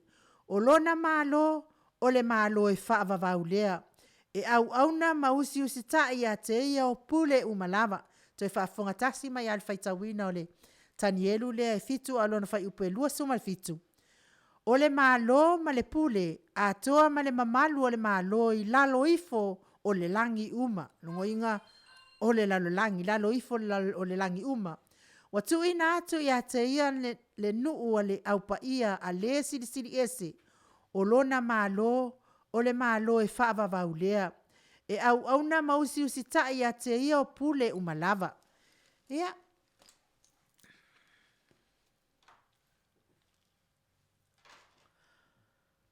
Nā tau whaafonga mai. Ia o le nā, ua whaato i lalo ina loa e le whai ngā malo, Whato ila loina loa le whai ngā māloa le manuwhi ai.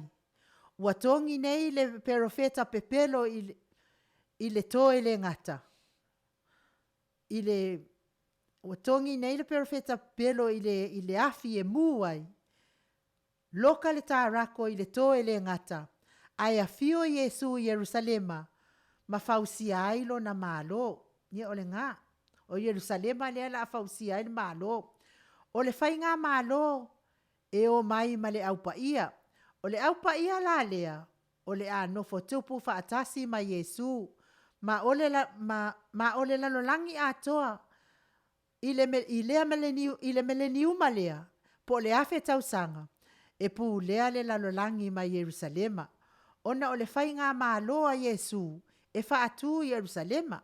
O inale la umua o le whai ngā mālo lea. Ia awai te ofo.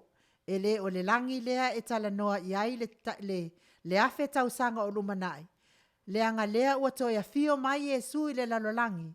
Ma au mai le au paia. Ma au mai le au paia la i le langi. Ave le ti a polo e loka. Ai tai loa Yesu i le lalolangi. Ma Yerusalema. Ia o le tatou motu ngā afa nai nei aso Samoa. Pe ona o tau whaafonga mai o tau whaamtalatala ina atu tatou motu ngā afa. O le vai aso lea. O le afa awau ina ai le whai ngā mālo fau lea Yesu. Mana tua foi. E o mea ia tatou te tala noa ina o mea o loo lumanai. E pei ona ta ua le tusia whaalinga. Moli mau mai le tusia whaalinga. A whai e o mai ia popua ngā po nei whaafitau li uma. Ia lewa tatou lava tā pena. Ina ua e whaafonga i le tāre a fionga le atua. E pei ona tau tusia mai e le whaalinga. O le tatou motu ngā awhala nā mō o tau Samoa i le nei pō. A le pese lea e momoli atua i ua lo whaanga mo o tau uma o e whaafongafonga o e fiafia i le motu ngā awha mai o lo whaafongafonga mai pēr tatou motu ngā awha. Ia whai fo i wale e tau le motu ngā awha i lau whaafonga mai. Ia e whaamoe ia i le anganga pa ia o le atua. So anim whaamtala au ili whaamtala lo tolo na fina ngalo.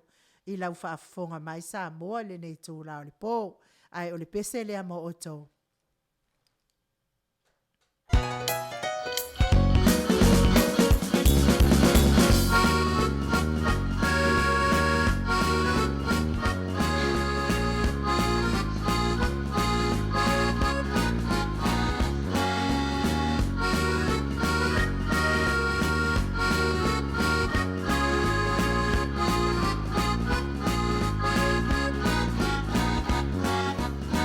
Yo, yo, yo.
5 minute ua te ai nei le i tū lai. Malu nā tau whaafonga mai, musika mātangofie, mai se o si ufonga mātangofie, o le au talavoa le e whakasa mai fasto tai Samoa. Mo le atuai fo i alo whaanga, mo le maftanga le e whakasa, ia mai fo i o le katoliko, ia male nuu o fasto tai pe o na mafuta mai nisi, i le nei tū lao le aso. Mai se fo i lātou, o e o lo malanga asiasi mai Samoa nei, lo fatele atu mo o tau ma to wasi asinga mai i le nei ai stete o sini, mai se fo i o tafa o nei kilope, mai se fo i Australia Atua, ia mai se lavala ia mātou nei sini. Wale uko ieli mea fo i le a yengi mea se senga wha apele o se se sing, ne aila, wale uko ieli langi mea se sing. Wanga o mea lele ia le o kupo i sini. Taluai la le wa mafuta mai le fionga tapa au fasina ia tole afoa. E fata alo fatu ai le anganga fa alo alo. I lau fionga tapa au fasina tole afoa. Ia malo lava le. Ona sai malo fo ile. Mafuta mai nei tu lau le aso lau fionga tole afoa. Ia malo fo ile kawa kai lau fionga tau sala. Tai tonu lava le anganga maulunga malo lava ngalue.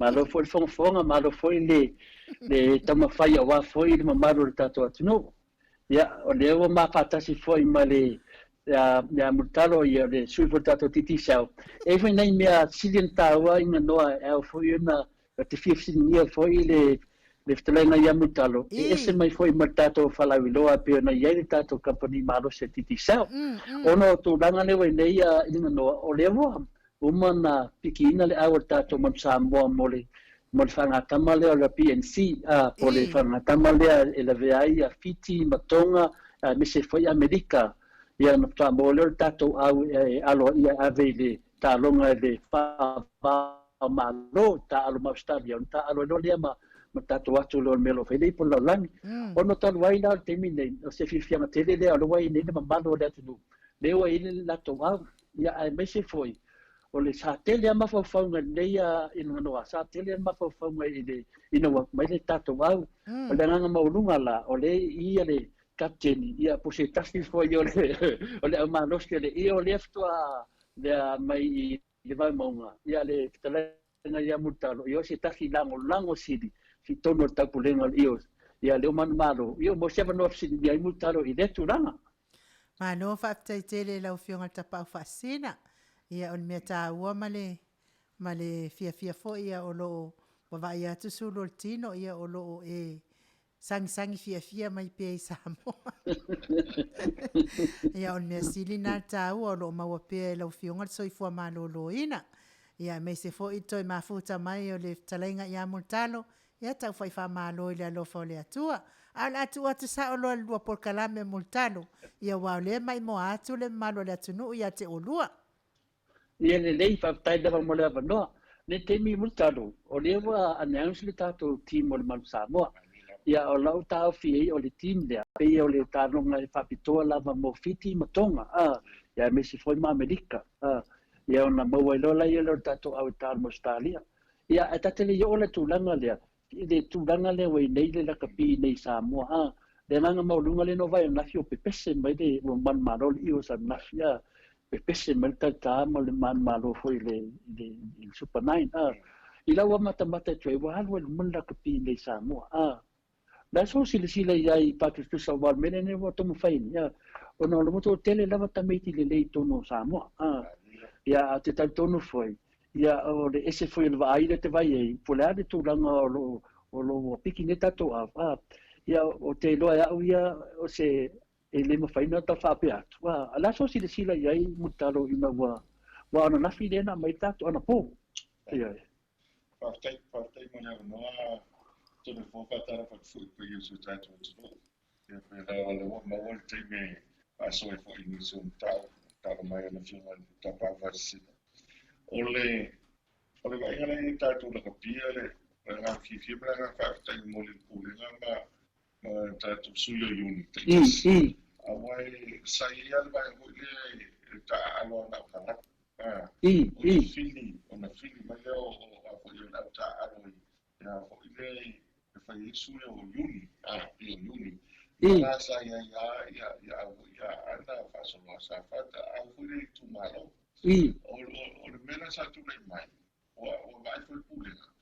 Ia isi uni o le ta o ia so fo au. Ia isi uni e matu ama o se au se tu tasi peto ro. O mai fo la ta ro. Ai watu tanga ta. Ia tu ton sulu fast food ai ale. Au le ta aro mai sa. O le mela tu le mai ele ese aga i lunga wa o lea na pe fai no fio ele i talo a pe ta o la super nine na o ta fai tu fatas o ai monia mo se fio ta tu o to tena tanga te ta aro super nine ta fo ya ana cheese ma sa fata ma ia tanga ta o ni su tu malo au ia unia le leia ia pia o le ta aro mai ai ia pe fo na aro sa fata ani fanga le tintas. Ia o le coach na ia o sunga ala o ni bodi na sa o le coach na ala o bayala. O pio o nai tanto ai so swali la ia nai fa ya. E tau atu ia ta meti mai ta meti o le pikia i la to uni pe o le pikia to foi mo. A o foi ma to foi ta to Samoa le titi ala o ya o tanga. E te le ala i to o le foi sa ia ni sa ta me sa vai mo fia. O le au le sa vai Vikings. Na fai i na ile mai maua ios. Au le pena ta ua te pisi mai sa la fai. Ina o mana o le ta o le vai ngana. Se tu tau fai tu ta pu e le mauru o ta to na kapi. Ina a o le te ta a noi au le lua ma. Pisi o. Ia o le fina fuile. Le fina o le na ngai. O tasi le vai o ta o to le fo vai le fa ko ana le tunu. O le au le Jacks le au Argentina. O le au le mato fo le super suli ma le fa Argentina. Mai wa na i luma. O le mato o le mato super suli le au le Pumas. O Argentina. O le fai me au le a fo le Jacks le Argentina le ta Argentina. Ia mantua. O le tau o le ta alo tangata ia ma antitili. Ia o le timi fai ia o ta alo ne national team. E whanau tato man Samoa. O whangata, wala o maasani ta alo ta alo tangata lea inua, ma le level. Ai awa pia o le ta alo le ia ma awa ia vai vai. Ia luna winga nana o atu e lunga. Ia o pia o iseli. Ia pia o tasi le mala. Al tatu na kapile na, re tau fai wha maupo. O tango le mo tatu lo. Al temi le wana whai solo le na pe wa ngā tai tofitu. Tai tofitu le na ia, le ana piki e toi, le afa fo le o melani. Ta wha fo le isi te. Ia a pia o, le li o wa ili le wa ieni. Pia o nei luku si le wa amata. Ai o te loa mo le temi nei o na le fufuanga whai aama. La se tilo pea po le au ke loa le si whātau sara pe awha i tu mau an POLOKALAME. Ante le si apa noa e mawhai eo na maurunga ma tau whai ngau tātou tālonga i Samoa. Ante le ini si tangata le piki tātou au ma ngā whālono to le fo. Le rau mau atu le nganga pe ona manafsi nira fa tele mu talo pe tele folo afianga i tonu tātou soswani le tātou ni takapi. O le tūranga le iei e le pese me pe i whodinga mai wā ngāra competition le voi nei o le super nai pe wā kau i soa tu le level ono i ta longa la pi ona la le wā mai le tātou wā tātou au la le wā mai nei pe whodinga mai ua tele i finale i mai overseas mai tangata mai whafo le la i se ila ngona wha pea wha ngā i le tātou super nai no mai ai i level lea a pira tawa pia tūlanga le i ono le tūlanga le o lai baba ai e le whātau ina o se manao o le level i e le whai aso le ri sau pia le tausanga ma le tausanga a le tūlanga le atina le i pe loa maua e Samoa le aikia le ewa ngau e le bisi whai teta il maro ngau le aikia le i o e tātou whanau dunga le alawa mai le tātou tima e ele mena tupu Australia le au lea sa au New South Wales tau sanga le mal au Queensland ya wa fitu e baru tau sanga o maro pe au le Queensland ya sa le coach le ngo ya fit la sa tamale mana au le pike yelo na ele piki mai la i tanga ta finale polo festival ainga piki mai e tangata I loka kao poro la lupo e piki mai ia di kana kai loka kao longa vinga no ki kilo le fai aonga ma le levolo ia kun silangi maros pe va tenga maro le makuskeke ya la nga piki ia ka miki na ke loko ya sa fa maungia sa maro ki no la po maro ni so lipo o maro fa kun silangi ala kia nga tong winga la ke vai ku ka ko team le ngai o lo ke vai fu ya ka ikaya ai te fa penga me ro anga ye fa ya o ngone le ke ni po la so finalo ye after o te telefon nga final me se vele mata o le tu wa pe o le ta wala vale o le team nei ya ona sa ta ye fo ya va nga ye lo po mana e si fia o le ne va ne to se mai fa ya fo le ta tu ya o te minei e leo matua manino lana o ua i lana silsila e filima e pe o le tau o le vanga leo te lofo o le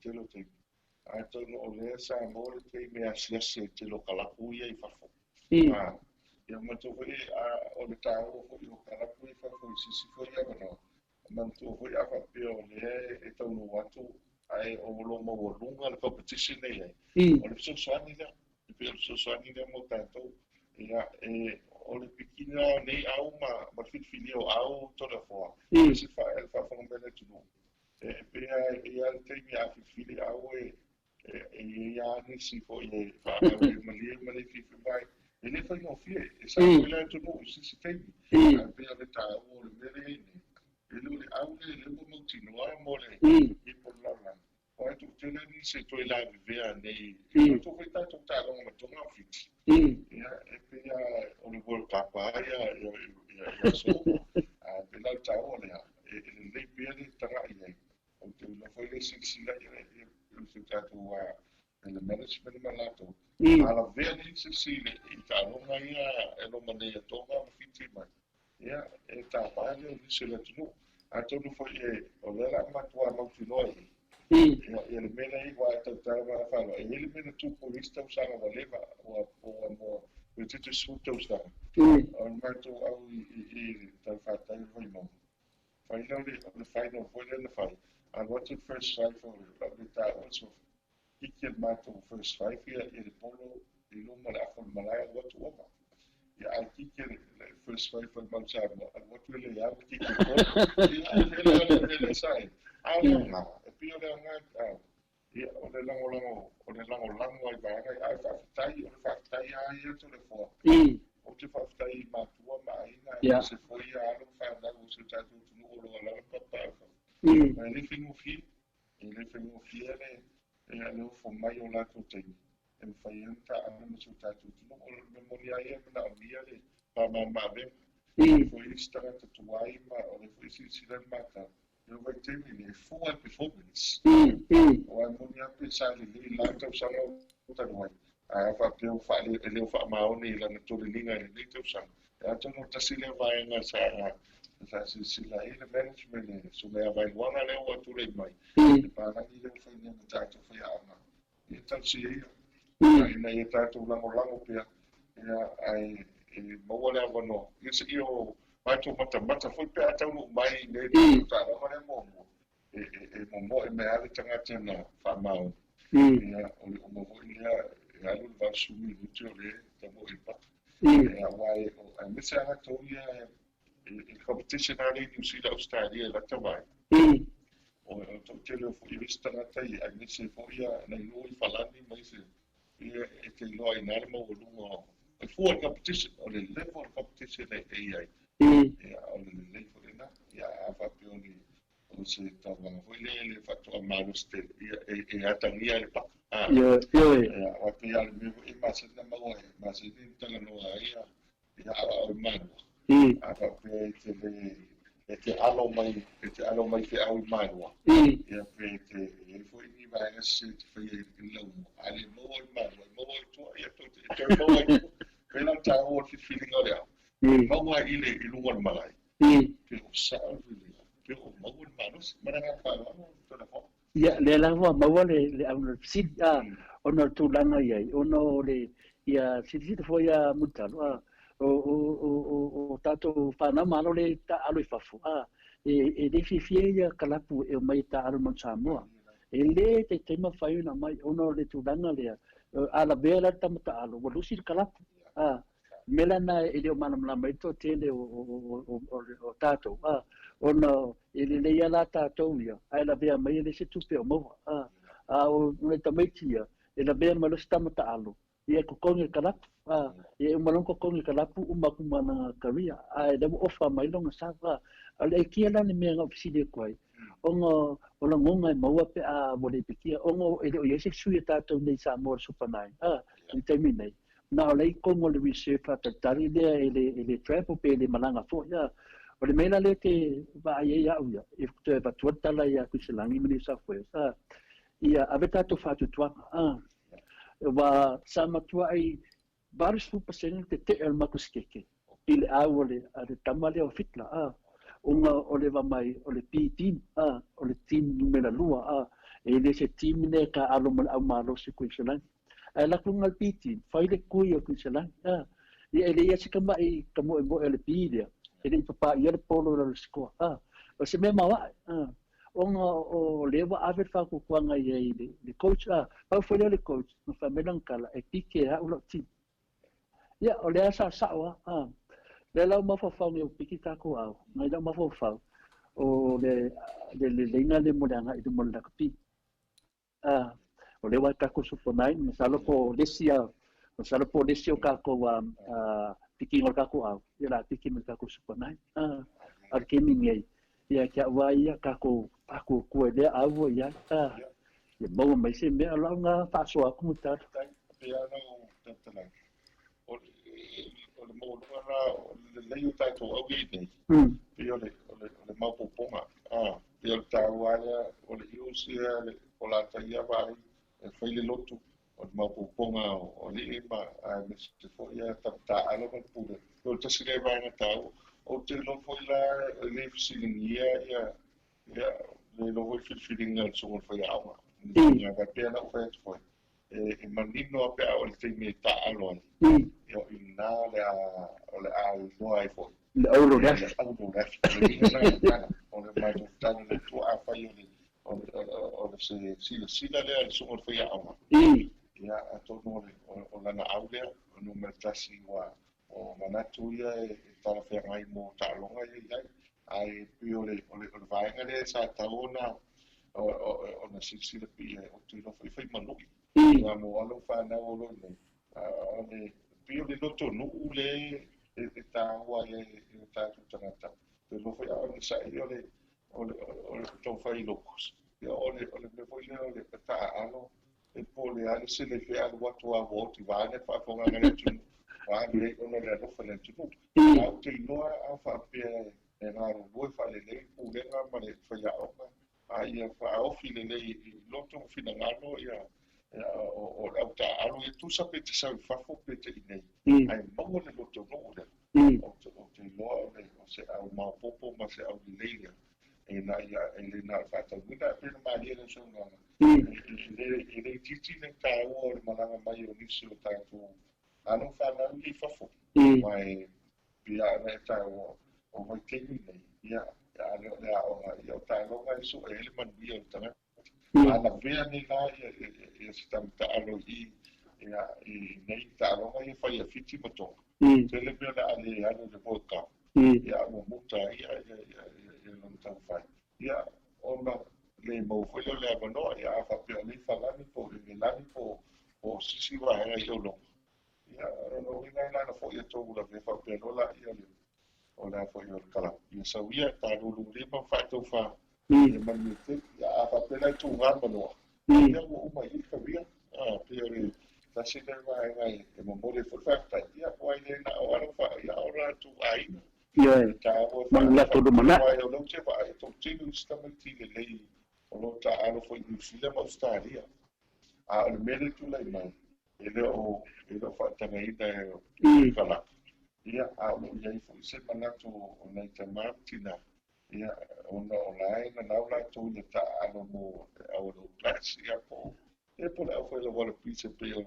Olha lá leu te fasta ia ia te mete mai fa. Te noa a fa ia mau ela tu no ia mau vai mau ia spa mau ia. Te noa se vai ta ano tu te foi ni sore. La o vai mau ma loko se ia. Wanga vai tanto ai pino fe. E fai tau is tu wila ma o pole tu malo ia nei te ua o le tai no te nau nau ia ese sila fai au o le fai o ngala mana filinga e lope na ma lele so no a fai o le best le ila na vai ia tanto ta se ia ma talo le tu ia mo le malo si wala fa nau mone o fa nga tamo fa no fa tai lava e me si le tali le si le fa fungal maro le tunu ia tatou tu ia I no moreri le alava le mea o tulai mai ona le tulanga iai ia le ona malama po se mta pu ona o engo ia lo ia le tele le fano no isi matua ma le si ai na ia ai maafoi ia to tele foi tatou usola tapi ma fano la tapi o la tunu mau o le fia to fio mai le au Samoa ona le tulanga o le se tupe mantua mai mele multar I le se me mo me Samoa ia au na isi whānau o Samoa, o fio mai mo le atunu. La langa o te lo tātou tā ale whalangi. O no le fia iai te tono le Super 15. Le ere kon kalake le aisengi loa. Wenen whailunga koe sa. Le avoi lao te whamonia, mena na le se iela o tali tonu. E wansa ke sengi ko kongu, wansa ke ine ko kongu. Le marina koe ka alo mo Samoa. O ngai kama o mai o whamaila ko soifua. Ma foi no ka alo I muie a ko muie o foi et kula fongo le ka kala mai le mo ia a fa pela bo le ma ka ko ka mai ku fakas ama se mangi ka ko le launga ai ai ia la ngonga foi ke a de lo fai ya lo fa nga o de ku ia ai le uma ia soleri e fai ia soleri pe nga sa mo la vea mai le si mutalo ia o la ia les ia awangi I bisi kolengi pea le pestala iai kolengi pea le loa pe uma mela afa o le au leu iai la vevea ai koe sui ako ia nga koe aka mo le muli la ia lea awa kele le fiafia ma le a nei tu la moli atalanga whaftai po le mena pe taufi mai ale le ftalenga le funga mua ia se sau noa tu langa lea ia le ftua a mai tatou a ia tatou tu ia to ai loa le au lo lunga lea ia tu vai po le afi le aru ia alatu fo ia tu esu tatou a umele le umalafi Ina noa, tai lava mo le noa. Tonu le o ma le isu sa ma tata noa I ma le lenga ia mutar ni aso. Ia ma moli tu foi vai malu I nei matua I me se foi wo ma pe lenga o isi wa le paina ye tatu au. Ia pe ma ne mutalo fa fiso sa nonga ta fa o mele ta kra. Ia ani po I tatu tau ku wada sa nonga le fio ta fa fasina. Ia o me foi fa pe nei ma tu te tau tara fot mal fai tete wai le fai mo fiere tau wai o le fo ni fai tau si la fita ga o trata sala fo na sai sala sai wai le fai mo fieta po ina aina o le man no ti ta le fa pe usu le tai o mo moli fa na ina ia fai mo sulu su tato tu no ia talo pe le tua ia po o so malama o você se ama não é filho tá o vai na le to le fo tá o mate na mau me tá to la capili ne a vai a mate ma me to ma mate na piwa fo le vai no sila ma Australia o mate fa tá o ai alo fa now au au ne Pacifica au Samoa me to ma pino tá o ala a fa pe ele tem lumana ia o le a tau fai mai a tau tiro whana. Ia e whai ona maua la wanoa e ta ano mo tātou au. Ai mo nei te ia e le nganga la wanoa mātou te whautu atu pai e su tātou tunu. Ia tātou lango pia e tātou au la whiwhiringa le mea lai ai. Ia ma whai lava wai pia ona i le ase atu tō se whiwhiringa se. Tas. ai pe la manino alma era dai aso le la ta alum tonga o era matu o mata le le o ia e mo e me alta mata e fai il fil per o fai fu e lo al te per su e pe mi masa ne la wa e lo fu il te mi fai fia ai mo i aso le e manino pe na sa il fil al su na fia o a fai o lo na fil la lo o ale fo o lo fai o ia ele ase se to e fa muto ia la na no a fa i fa ni tonu na au e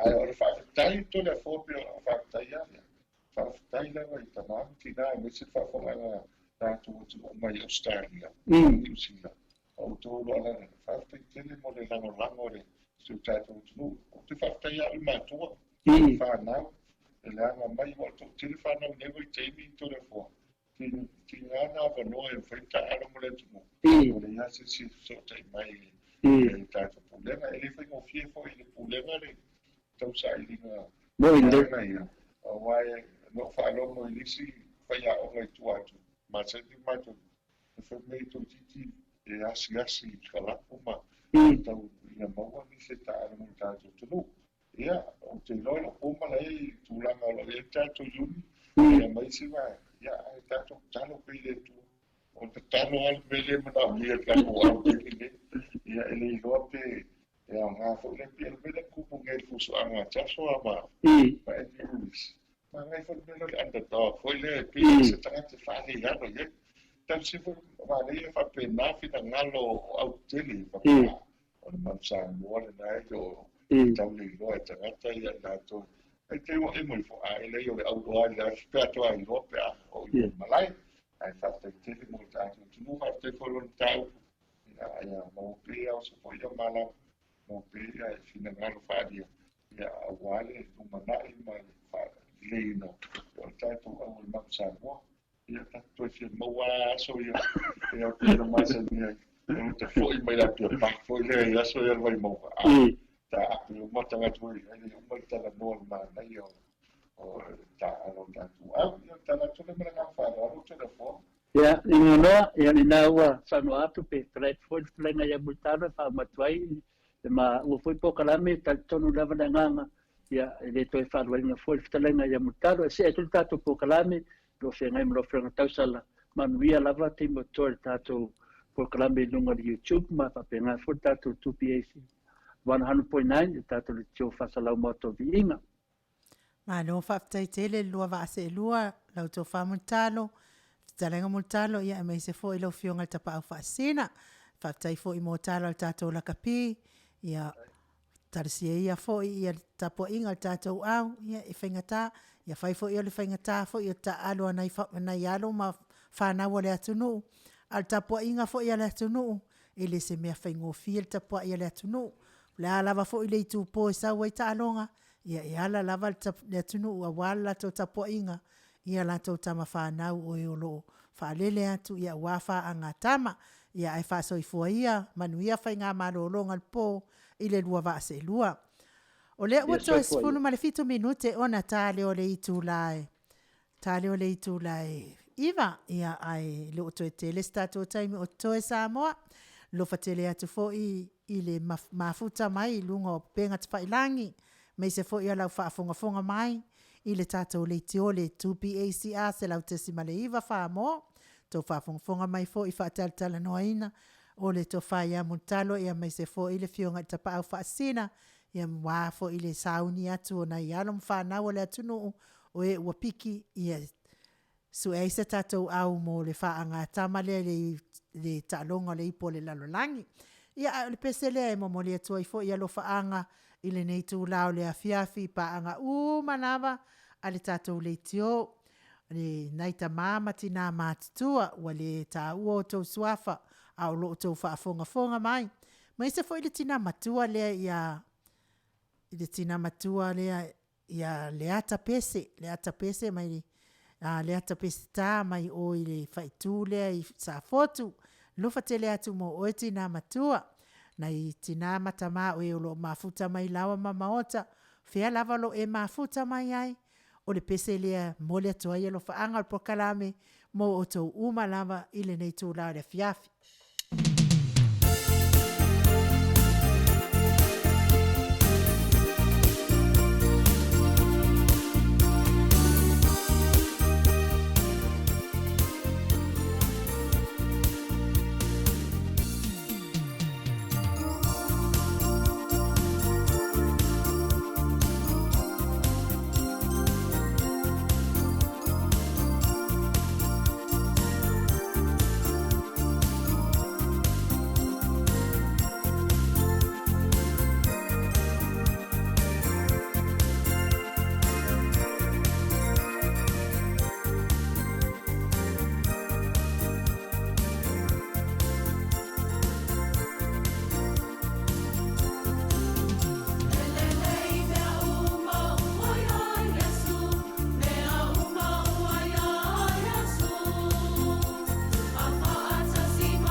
To e sfulu ma le tasi minute o na tāle o le itu la e ima. Na tō whaafonga mai si ufonga matangofia le au whaipese e whakasa mai e li se fōwi Samoa. Mo le atua i fo i la le whaftaitele i le talenga i amontalo. Ia whapea fo i le fionga tapa au whaasina. Ia mo le POLOKALAME pe ona whaataltal noina le tātou au ua iai nei. O le pese la lea e mo le atua ia lo whaanga mo le whetalainga i amontalo ma le tausi whapea fo i le fionga tapa au whaasina ia to le foa. Ai mai se fo i o le tātou au lea ua pikiina mo le manu Samoa. So ino o se au awale whaanga tama lea i le ipo laulangi. Pese la lea mo le atua ia lo whaanga o le POLOKALAME Maota Samoa vi ingo le atua i sini au se talia. Mo alom tama whanau uma lava o ta alom sauni atu le ngata i le au lea ia o isi fo i au pe o loo whiangai ma ta alonga i nei vai taimi nai whaia onga ma sunga i whaia onga ma pule o le au ia ai meise lava o alom tama whanau o le au o pese la lea mo o tau alo whaanga mai le POLOKALAME Maota Samoa vi ingo le atua mai sini au stadia.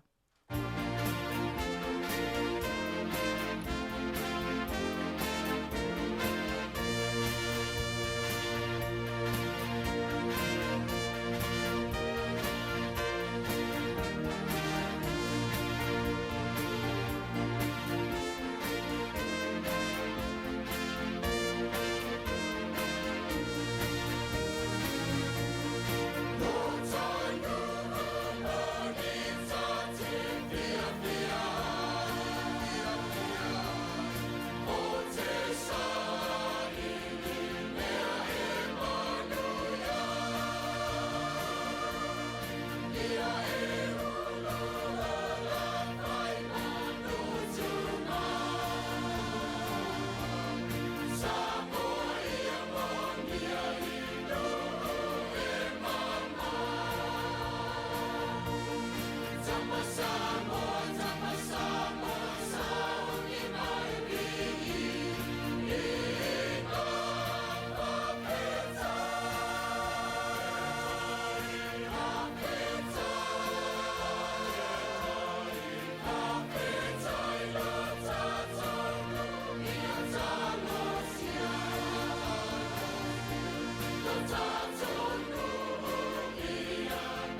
So 5 minute ona tali o le tu laiva ia o momoonga na ia ma alofaanga na mai le pokalame mo te Samoa Viiga o le atua ia mo mahalo ma whanau uma Samoa ia oe o loo ta alo ia po e fo i o loo TOFI fea lava se au o loo e ta alo ai ta ma whanau Samoa a wane ingalo ia o oe lava o le avefu asi o tātou malo Samoa oe o lo e whaalau i loa ina atu lo tātou malo ia maana tāleni matulanga uma whapena ia tauna ia iaile anga le leo le atua po fea lava se kalapu fea se au o lo e taalo ai ia lofa tele atu mo o tau uma me se fo io nai taalonga nisi alo le ATUNU'U lea o lo o taalo nei vai TAIMI ia anga le lei pea le atua mo o tau uma mai se fo i au lea le manu Samoa ia lofangia le atua mapuipui mai whaalavelave ia mai se fo whaalavelave o no tupu whaafuasei fo ile tino malosi ia te o tau uma ia tau te au nai tau ngā lulue ai ia matau ta alo ai pe o no whai atu o tau lava o ave fua le tātou malo ia tau te whaalawi loa atu Samoa ile lalolangi atoa o tau o tama whanau Samoa ta alo toa ta alo maloto FIAFIA ia mai se o te alo whaatamali malolo whaatamali manu malo whaatamali ai Samoa ai lo watunu e pele i le loto ma le anganga o le tatou POLOKALAME na mo nei po ia ai fai fo i wai e se upu wala avale fo i le tautalanga i linga noa i le nei yaso ma le lava yaso ia Samoa ia o te wha malulu atu asu atu vai malu i puenga pe a fai fo i wa sala wa anu i langi se tautalanga i le vai yaso watua nai ia ona ua le mawhai fo i ona taliti ngā fo i o wha moe maloto ia ona tūlanga o tūla i mai le vai yaso watua nai nei fo i vai yaso Samoa a whai ua le tau lau whaafonga mai i le tautua i linga noa ma le atali ia mai ko le nei yaso ia whale ia i le whale o le atua lo finangalo ma ngalo ai le o nanga nei ia iai le alofa anga le o le atua mo o tau uma fe au manga luenga i whianga ia i malava yaso pui ma wha mamalu o na au anga le ia te o tau i so se fe au so se tiute o te whianga iai ai mai se foi le tapua inga ta maama tina i lawa ma Maota whanau i tono a oa onga ia anga le atua mo o tau uma no fatele atu foi ia taula papa na naiseni o lo mafuta mai ia whaaftai foi tusi mai whaaftai foi le whamaupopo ma le anga le mai foi ti mai foi tu sai ma tatou POLOKALAME ia lo fatele atu mo o tau malava i le nei tu la le aso ia le langona tatou toi mafuta i le vai aso fou pe apule lo fa le atu e momoli atu ia lo soifua ma so matou wola ai mo nei TAIMI fa soifua ia Samoa lo ATUNU'U pele